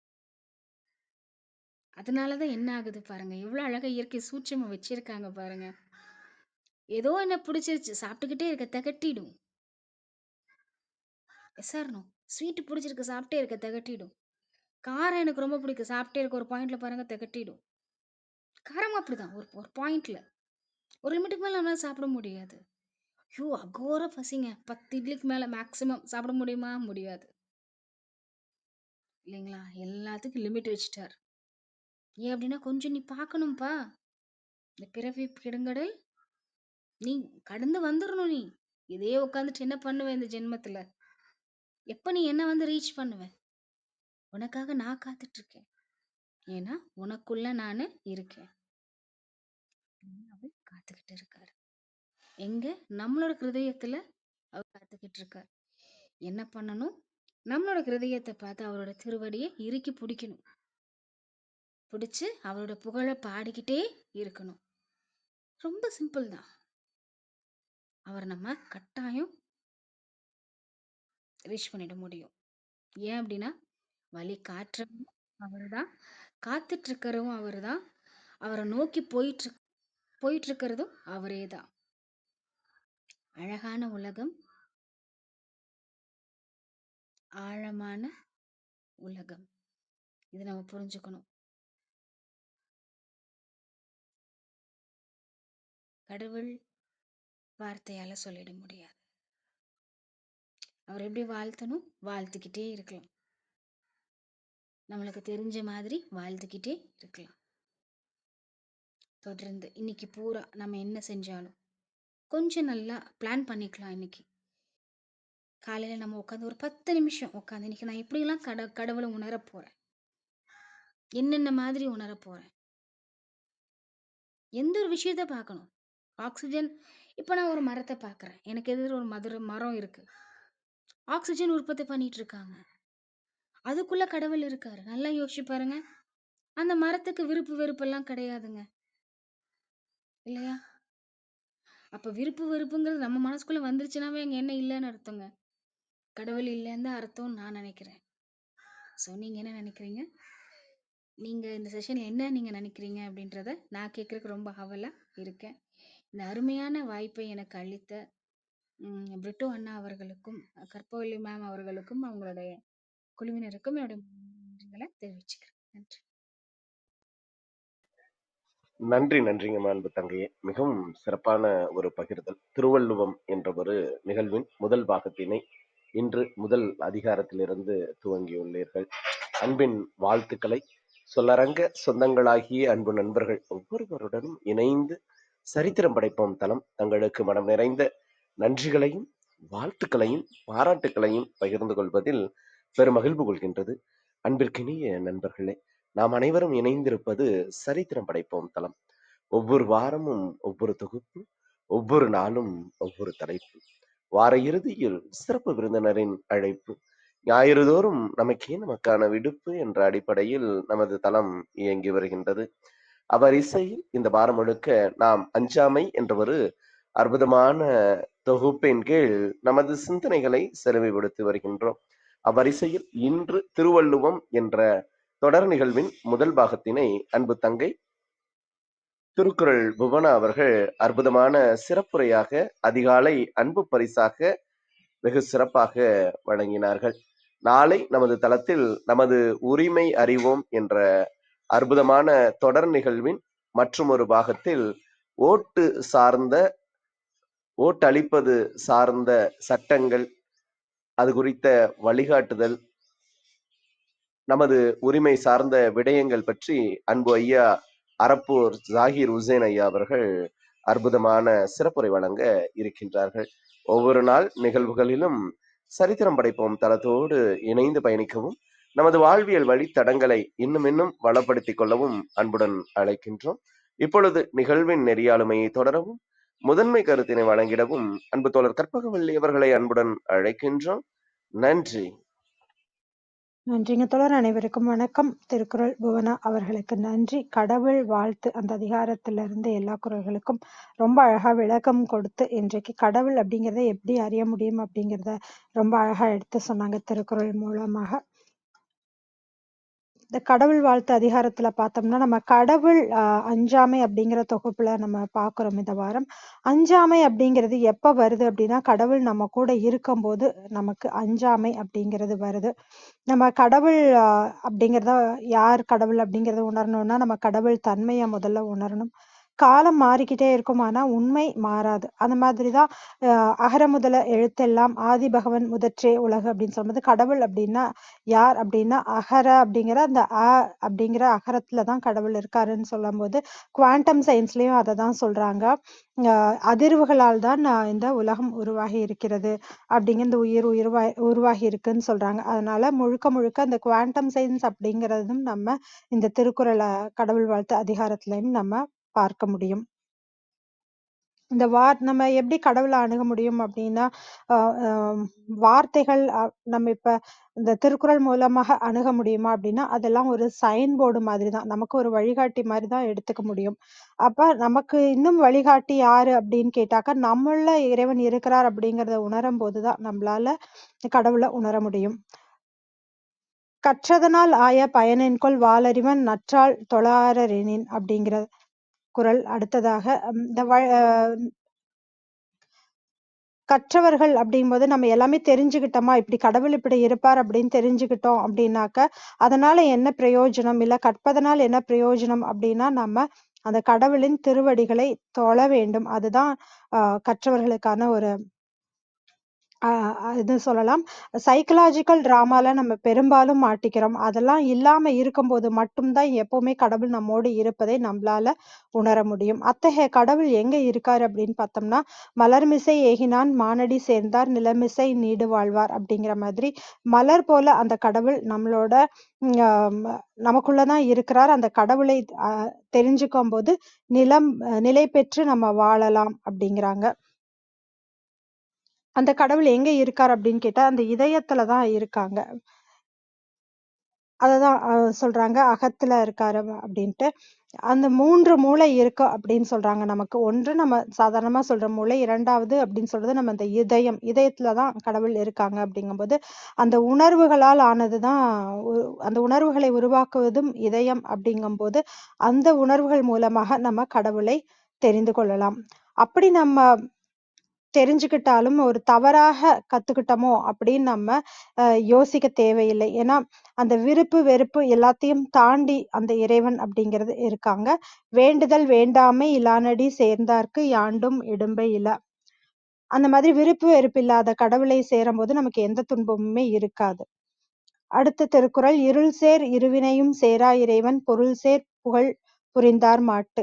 நம்ம தொடர்ந்து இறைவனோட புகழை நம்ம பாடிக்கிட்டே இருக்கும்போது அதை தொடர்ந்து சொல்லிக்கிட்டே இருக்கும்போது நம்மோட அந்த நன்றியுணர்வும் சேர்ந்து வெளிப்படுகிறது.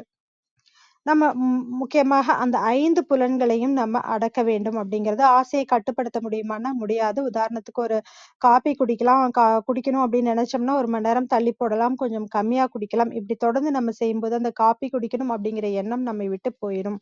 பொறிவாயில் 5 பொய்தீர் ஒழுக்க நெறி நின்றார் நீடு வாழ்வார். இப்படி இதை அடக்கி வாழ்பவர்களால நீண்ட காலம் வாழ முடியும்.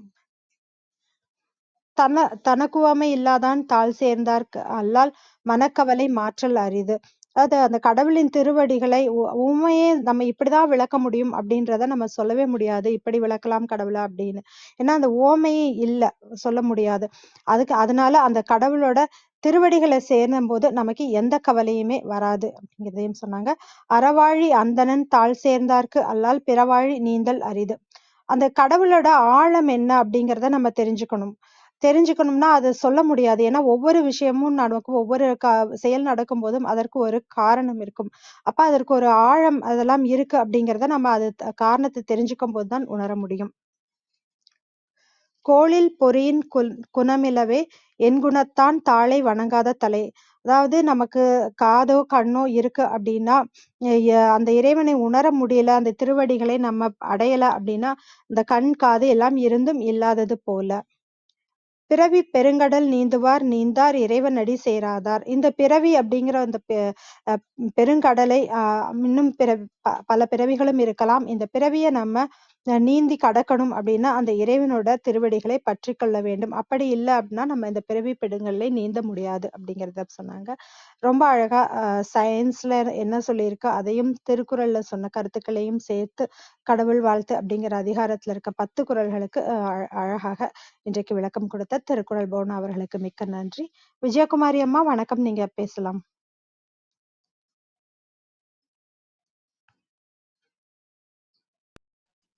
விஜயகுமாரி அம்மா வணக்கம். நன்றிகள் அம்மா. வாழ்க வையகம், வாழ்க வையகம், வாழ்க வளமுடன். ஒரு வாழ்க குருவே துணை. சரித்திரம் படைப்போம் தளத்திற்கு நன்றி. அதை எடுத்து தினந்தோறும் கருணை உள்ளம் ஆரோக்கிய பிரிட்டோ அவர்கள் நமக்கெல்லாம் வழங்கியதற்கு பல கோடி நன்றிகள் ஐயா. வாழ்க வளமுடன். அதில் நடைபெற்று கொண்டிருக்கும் சிந்தனை சிற்பி கற்பகவல்லி அம்மா, கற்பனை களம் ரேவதி அம்மா, சித்திரம் படைக்கும் வேல்ராஜ் ஐயா, அனைவருக்கும் என் மனமார்ந்த வாழ்த்துக்களும் நன்றிகளும். இன்று நமக்கெல்லாம் இந்த தளத்தில் வந்து திருக்குறள் புவனா அவர்கள் கூறிய அறிவுரைக்கு நன்றிகள் அம்மா. மற்றும் நம் குழுவில் குழுமி இருக்கும் அனைத்து அன்பு உள்ளங்களுக்கும் என் மனமார்ந்த நன்றிகளும் வாழ்த்துக்களும். வாங்க வாழ்த்தும் பயனுக்கும் போயிடலாம். அமைதியா உட்கார்ந்து கண்களை மூடிக்குவோம். நாம் அமர்ந்துள்ள இந்த இடம் முழுவதும் நல்ல தூய தெய்வீக ஆற்றலே நிரம்பின அருட்பேராற்றல் உடலிலே உயிரிலே அலை அலையாக பாய்ந்து நிரம்புவதை உணர்கிறோம். அன்னைக்கு வணக்கம், தந்தைக்கு வணக்கம், அருள்நிறை ஆசான் வேதாத்திரி மகரிஷி அவர்களுக்கு வணக்கம். குருவாழ்க, குருவே துணை. அருட்பேராற்றல் இரவும் பகலும் எல்லா நேரங்களிலும் எல்லா இடங்களிலும் எல்லா தொழில்களிலும் உறுதுணையாகவும் பாதுகாப்பாகவும் வழிநடத்தியாகவும் அமையுமாக. வாழ்க வளமுடன், வாழ்க வளமுடன், வாழ்க வளமுடன்.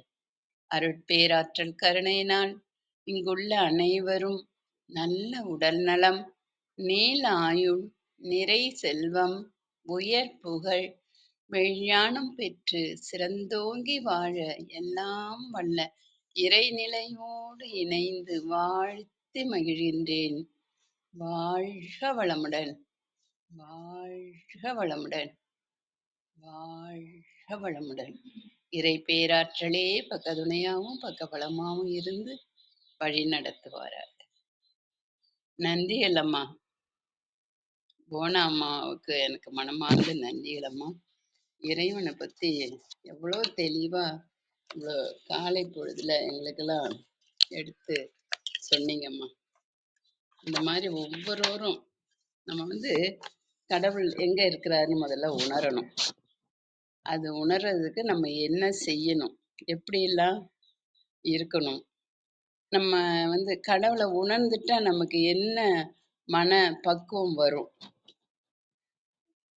நம்ம என்னென்ன செய்வோம், அந்த பக்குவம் வந்துட்டா நம்ம என்னென்ன எல்லாருக்கும் செய்வோம், எப்படி செய்யணும் அப்படின்னு அம்மா அவ்வளோ அழகா, எவ்வளோ குரல், ஒவ்வொரு குரலையும் சொல்லி சொல்லி அதுக்கு கருத்துகளையும் சொல்லி நம்ம எல்லாம் அந்த கடவுளை உணர்றதுக்கு அந்த வாசப்படியிலே கொண்டு விட்டுட்டாங்கன்னே நான் சொல்லுவேன். அவ்வளவு அருமையான கருத்துகள். ரொம்ப பிரமிப்பா இருந்தது. சந்தோஷமா இருக்கு காலையிலேயே. நீங்க கடவுளின் அவதாரம்னு தாம்மா சொல்லுவேன்.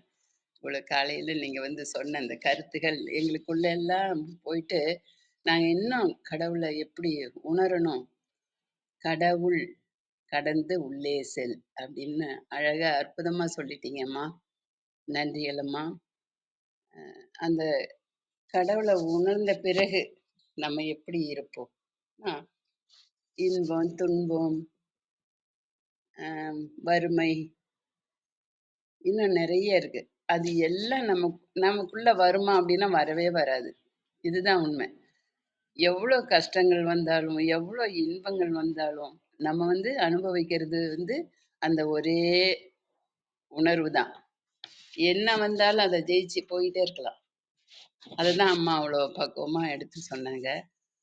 கடவுளை நம்ம உணர்ந்துட்டோம் அப்படின்னா நமக்கு எதுவுமே தேவையில்லைங்க.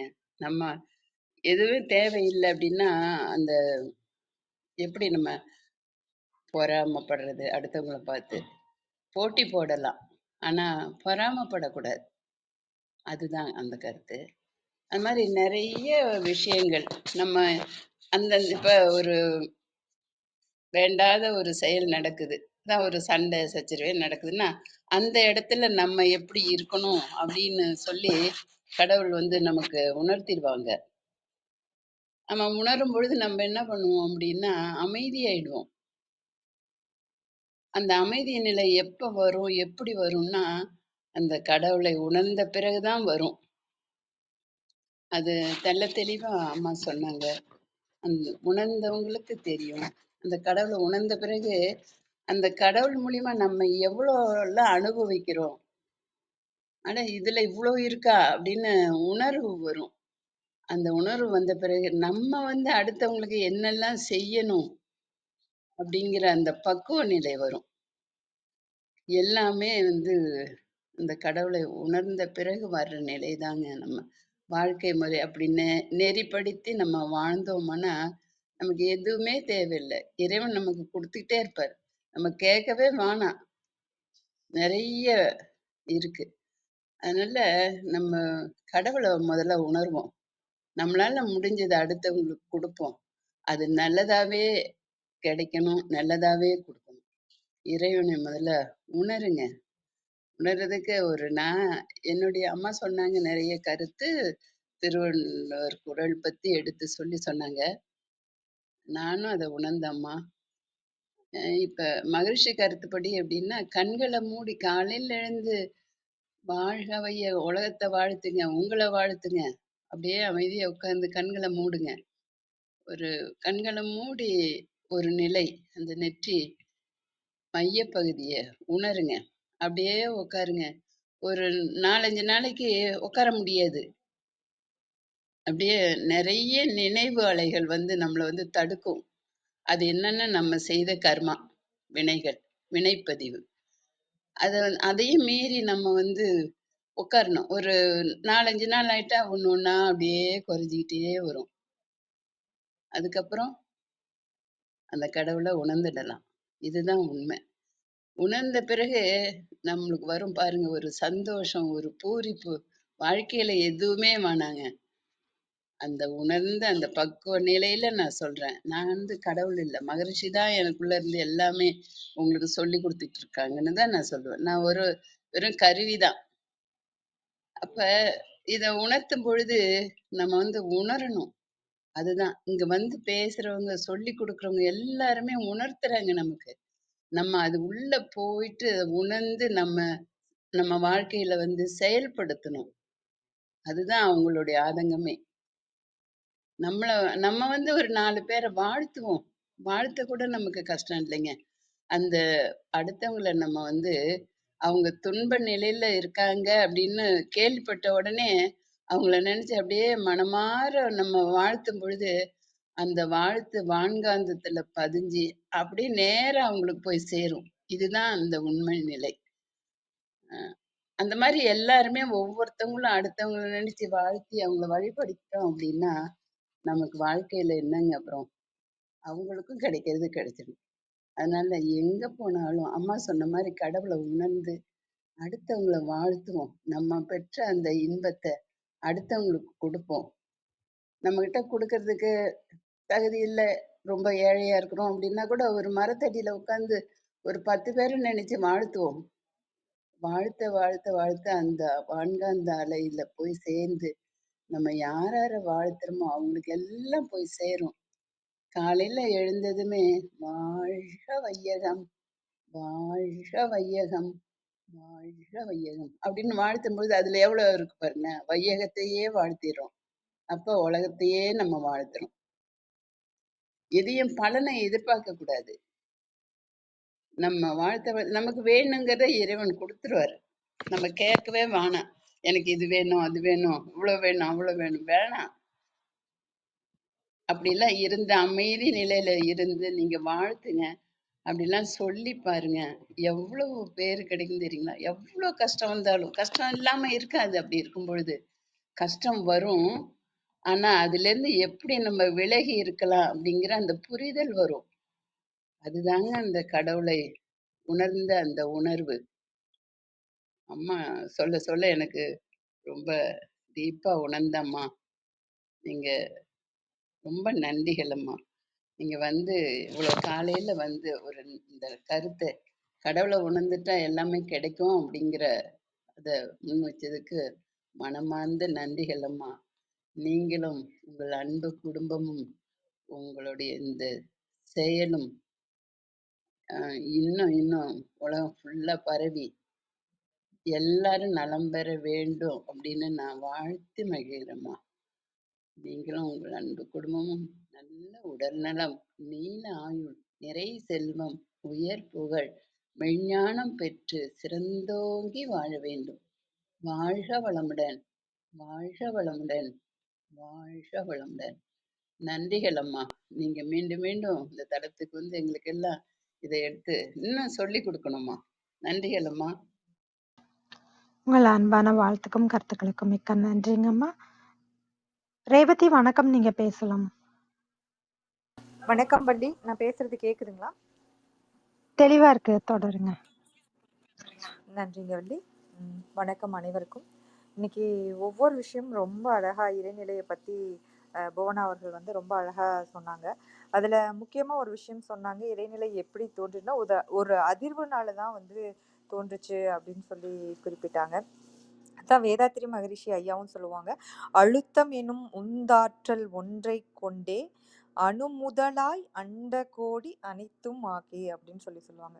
இந்த உலகம் முழுதா உருவானதுக்கு காரணமே அந்த சுத்த வழியில ஏற்பட்ட அழுத்தம் தான் அப்படின்னு சொன்னாங்க.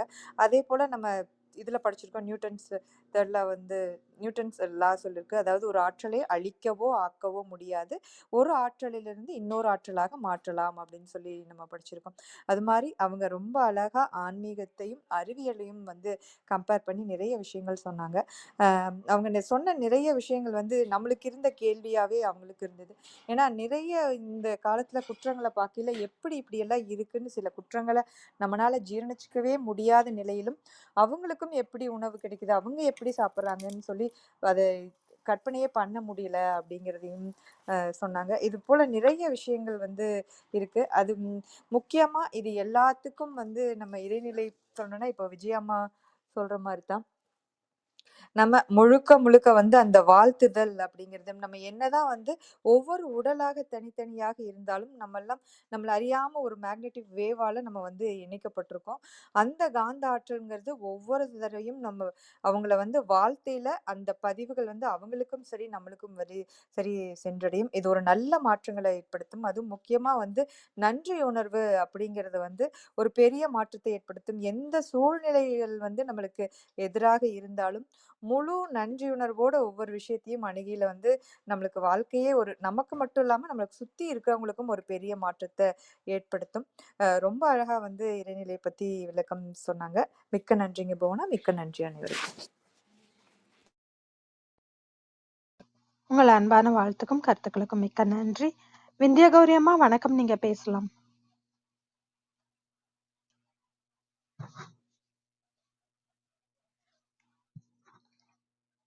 ராணி அம்மா வணக்கம், நீங்க பேசலாம்.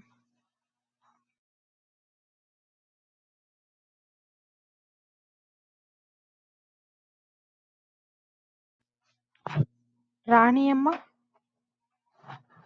விந்தியா கௌரி அம்மா இருக்கீங்களா? அனைவருக்கும் வணக்கம். புவனா அம்மா வந்து திருக்குறளை வாழ்வியலோடு பொருத்தி சொன்னது அருமையாக இருந்துச்சு. விஞ்ஞானம் சார்ந்தும் பலதுறை அறிவு சார்ந்தும் கடவுள் வாழ்த்துல உள்ள திருவள்ளுவருடைய அந்த படைப்பு தன்மையோட சிறப்பை ஒவ்வொரு சொல்லா எடுத்து நுட்பமாக அவங்க சொன்னது ரொம்ப பிடித்திருந்தது. நிதானமாக நல்ல கருத்துக்களை எல்லாருக்கும் புரியும்படியா தெளிவா எளிமையா எடுத்துரைத்த விதம் ரொம்ப அருமையம்மா. நீங்கள் திருக்குறளை பற்றி பேச பேச கேட்டுக்கிட்டே இருக்கலாம் போல இருந்துச்சு. அரிய புதிய செய்திகளை அறிந்து கொண்டோம் அம்மா. உங்களுக்கு வாழ்த்துக்கள், நன்றிகள் அம்மா, பாராட்டுக்கள் அம்மா. உங்கள் அன்பான வாழ்த்துக்கும் கருத்துக்களுக்கும் மிக்க நன்றிங்க அம்மா. ராணி அம்மா வணக்கம், நீங்க பேசலாம்.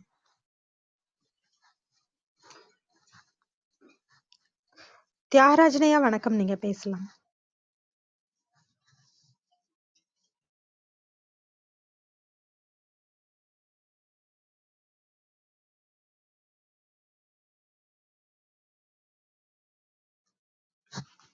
தியாகராஜனையா,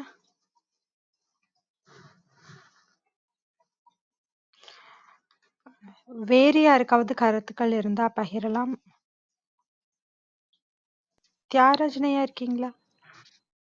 இருக்கேன். அன்மியூட் பண்ண முடியல, வணக்கம். வேற ஒன்றும் இல்லை. சரிங்க. மிக்க மகிழ்ச்சி. ஒரு நிறைவான உரை.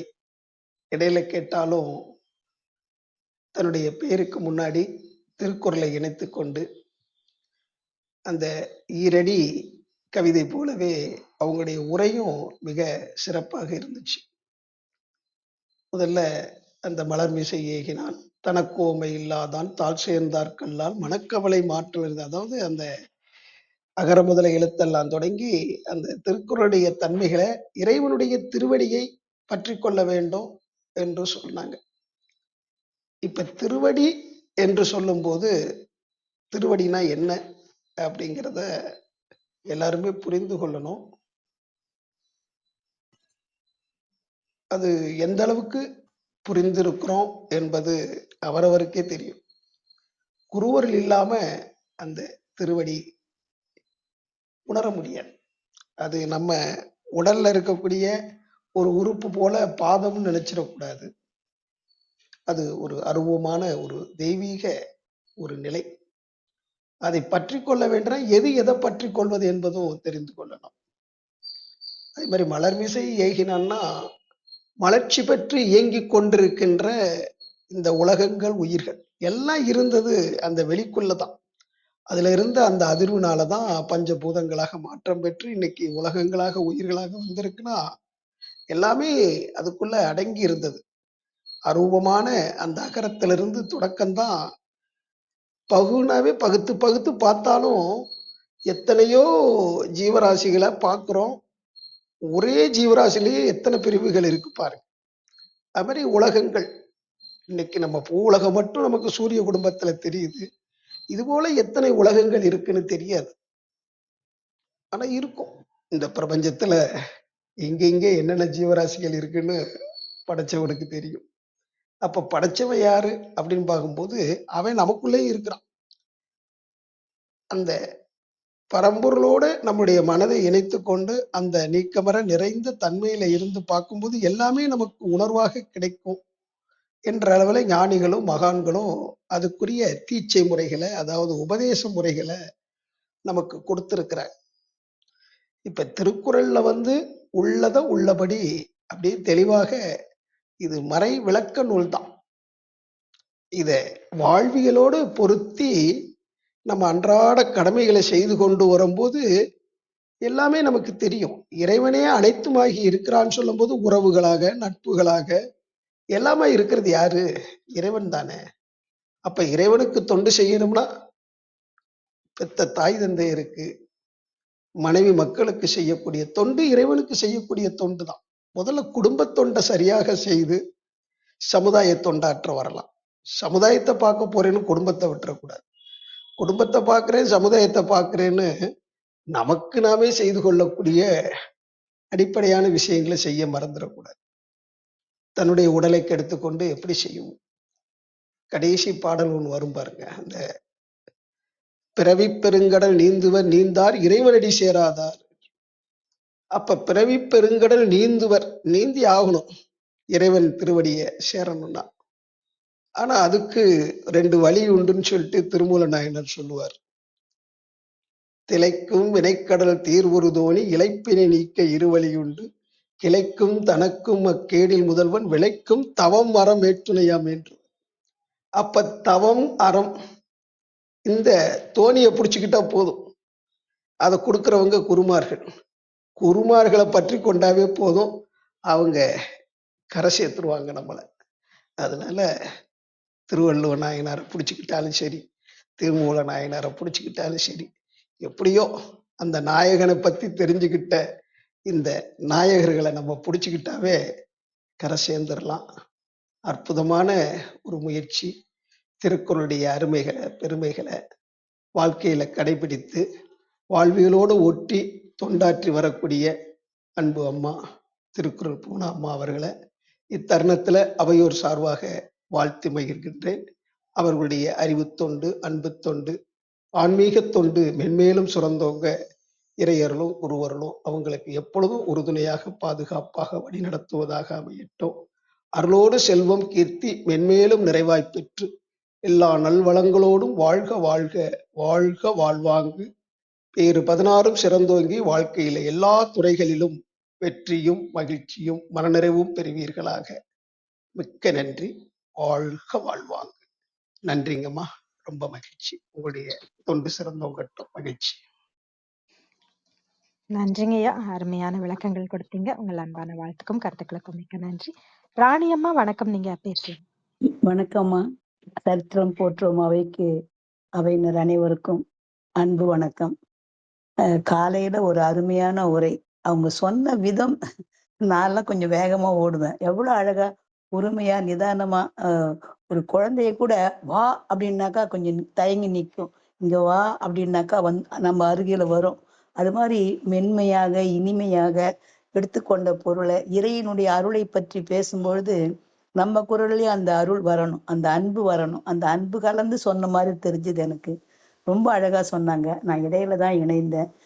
அது வரையில கேட்டதே மிக சிறப்பா இருந்தது. இந்த உலகம் எவ்வளவு அழகியது, நம்மை சுற்றி நம்ம பார்க்கறதே கிடையாது. கண்ணிருந்தும் குருடாய் இருந்து விட்டேன்.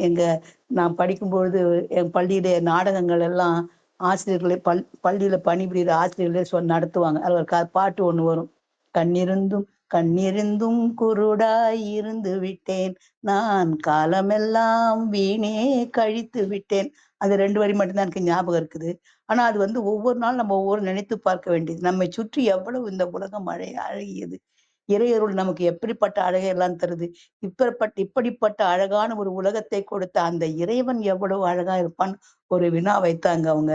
ரொம்ப அற்புதமா இருந்தது. அவனை நம்ம பார்க்க வேணாமா? முதல்ல இந்த உலகத்தை பார்க்கணும், அப்புறம் அதை படைத்த இறைவனை பார்க்கணும், அவனுடைய கருணையை நம்ம உணரணும் அப்படின்லாம் ரொம்ப அழகா சொன்னாங்க. அது மட்டும் இல்லாம இந்த பிறவியாகிய பெரிய கடலை கடக்கணும்னு சொன்னா இறைவனுடைய அருள் வேணும், அந்த இறைவனுடைய அருளை வச்சுதான் கடக்க முடியும் அப்படின்னு அவங்க ரொம்ப அவங்களுடைய பேச்சு ஒவ்வொன்றுமே ரொம்ப சிறப்பா இருந்தது. முதல் அதிகாரத்தை எடுத்துக்கிட்டாலும் கூட அந்த ஒவ்வொன்றையும் திருமூலர் சொல்லுவார் இல்லையா, கடவுள் எங்கேயோ அங்கேயும் இங்கேயோ எல்லாம் கிடையாது, உள்ளம்தான் கோயில், உள்ளம் பெருங்கோயில் ஊனுடம்பு ஆலயம் வள்ளல் பிரானுக்கு வாய் கோபுர வாசல் தெள்ள தெளிந்தார்க்கு ஜீவன் சிவலிங்கம் அப்படின்னு சொன்னாங்க. ஒவ்வொரு உயிர்லையும் கடவுளை பார்க்கணும். நான் மரத்தை சொன்னாங்க இல்லையா, மரத்தை பார்க்கும்போது நான் கூட வியப்பேன்.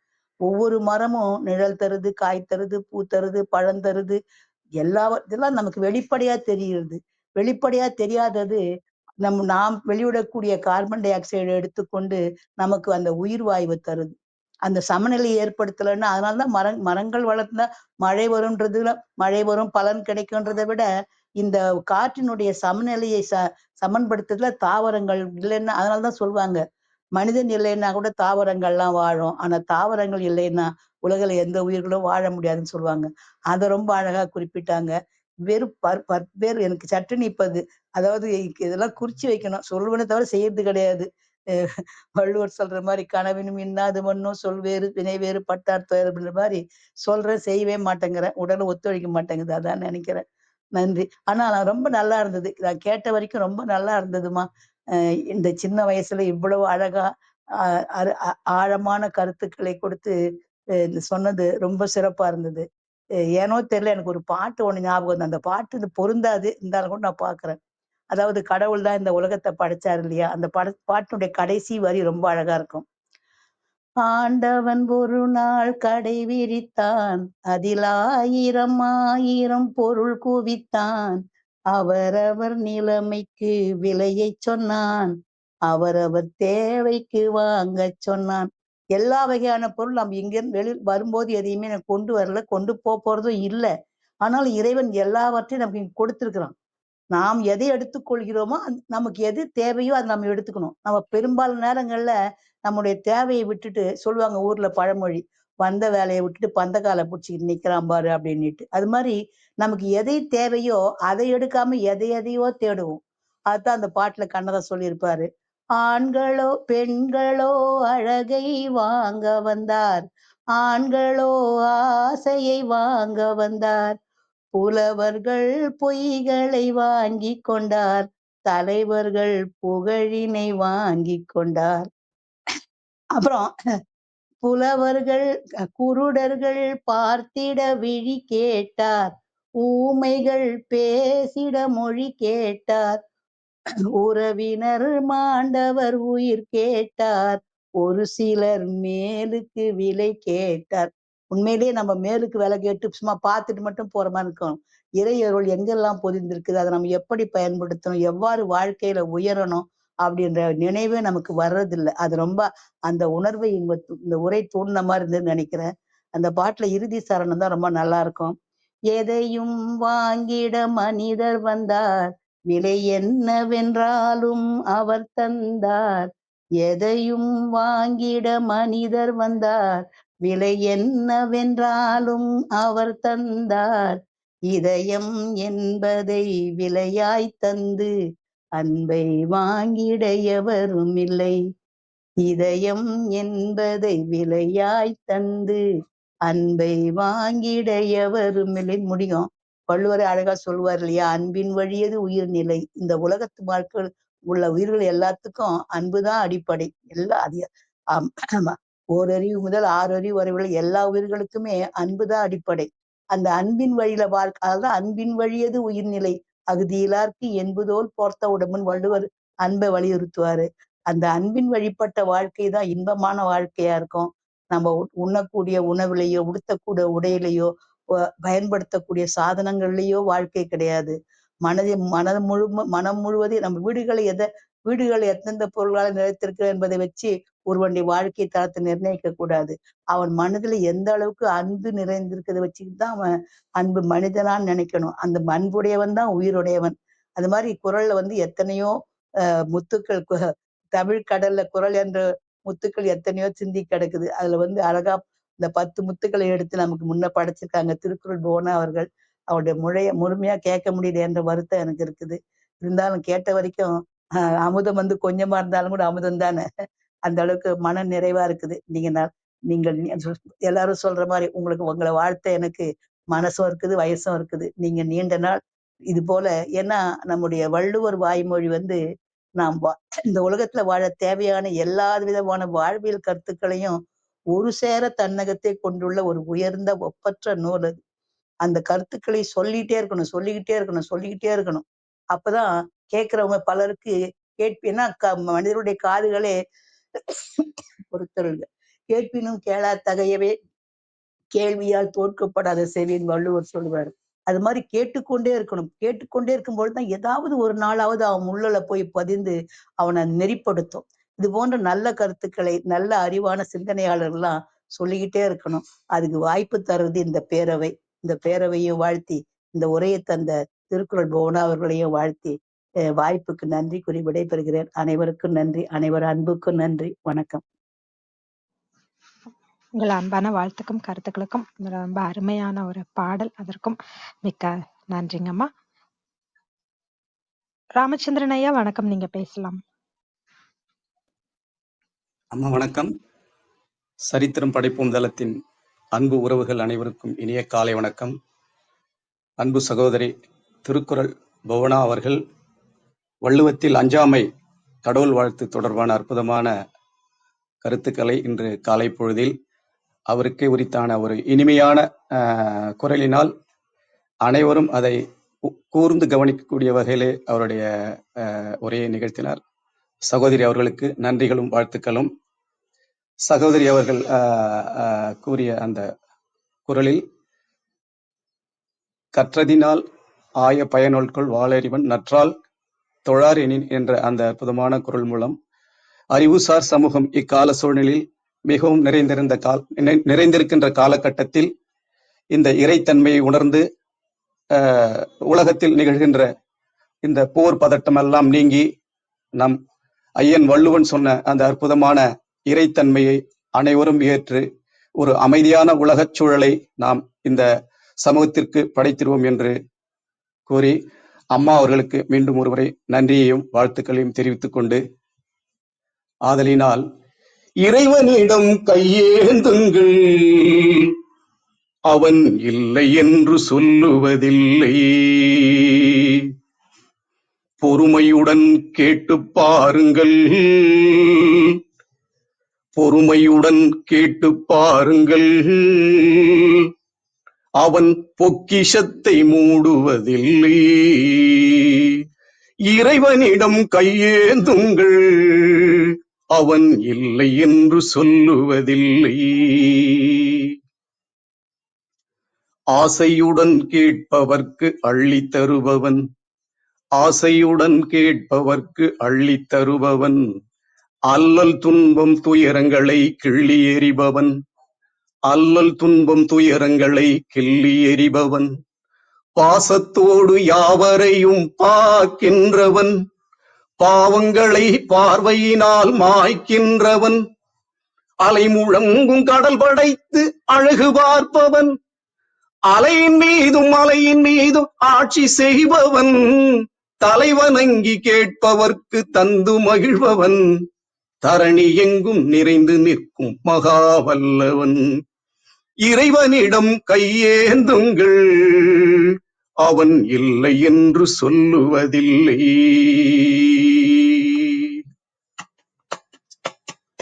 தேடும் நேயர் நெஞ்சங்களில் துணையிருப்பவன், தேடும் நேயர் நெஞ்சங்களில் துணையிருப்பவன், தேடாத மனிதருக்கும் உணவளிப்பவன், தேடாத மனிதருக்கும் உணவளிப்பவன், வாடும் இதயம் மகிழ்வதற்கு வழிவகுப்பவன், வாடும் இதயம் மகிழ்வதற்கு வழிவகுப்பவன், வாஞ்சையோடு யாவருக்கும் துணை நிற்பவன், அல்லல் படும் மாந்தர்களே அயராதீர்கள், ஆண்டவனின் பேரருளை நம்பி நில்லுங்கள், அல்லல் படும் மாந்தர்களே அயராதீர்கள், ஆண்டவனின் பேரருளை நம்பி நில்லுங்கள், அவனிடத்தில் குறை அனைத்தும் சொல்லி காட்டுங்கள், அன்பு நோக்கு தருகவென்று அழுது கேளுங்கள், அன்பு நோக்கு தருகவென்று அழுது கேளுங்கள், இறைவனிடம் கையேந்துங்கள், அவன் இல்லை என்று சொல்லுவதில்லை, பொறுமையுடன் கேட்டு பாருங்கள், அவன் பொக்கிஷத்தை மூடுவதில்லை, பொறுமையுடன் கேட்டு பாருங்கள், அவன் பொக்கிஷத்தை மூடுவதில்லை. அம்மா ராணி அம்மா சொன்னது போன்று தொடர்ந்து சொல்லிக்கொண்டே இருக்க வேண்டும். அப்பொழுதுதான்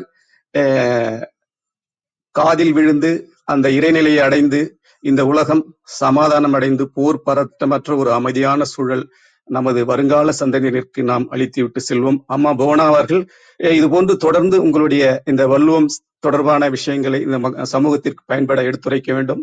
நீங்க நல்லா இருக்கணும். வாழ்த்தி விடைபெறுகிறேன். நன்றி, வணக்கம், வாழ்க வையகம், வாழ்க வளமுடன். உங்கள் அன்பான வாழ்த்துக்கும் கருத்துக்களுக்கும் அருமையான பாடலுக்கும் மிக்க நன்றிங்க ஐயா. அருள் செவிய சார் வணக்கம், நீங்க பேசலாம்.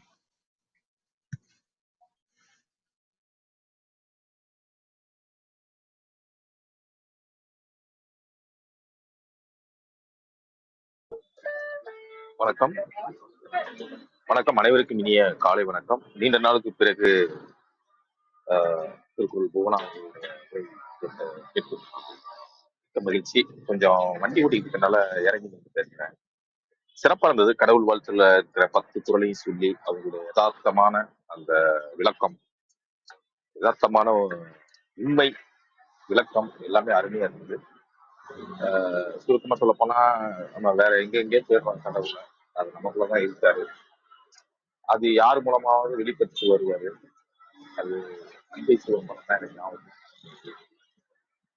யாரு கடவுள்? இதுதான் கடவுள்.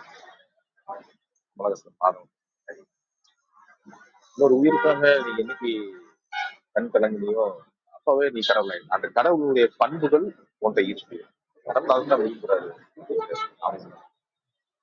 அதே மாதிரி இன்னொன்று சொன்னாங்க, நமக்கு ஏதோ ஒரு சிரமங்கள் வருது, சவால்கள் வருது அப்படின்னா கடவுள் எதையோ கத்துக்க சொல்றதுக்கு ஒரு வாய்ப்பை கொடுத்துருக்காரு அப்படிங்கிறத நம்ம எடுத்துக்கணும்.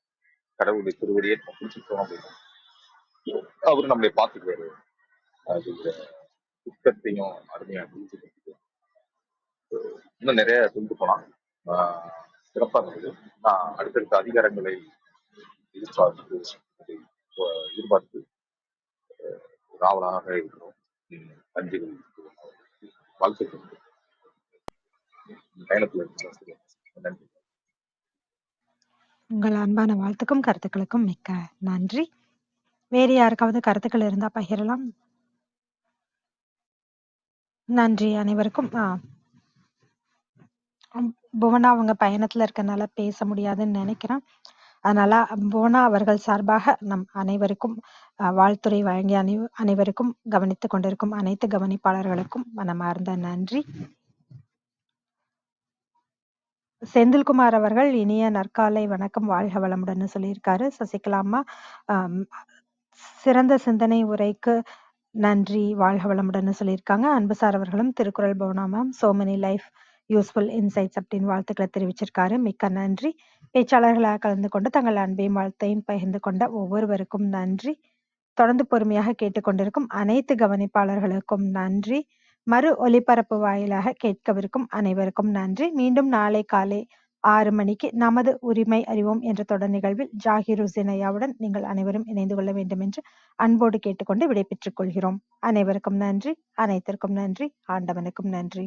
5, 4, 3, 2, 1.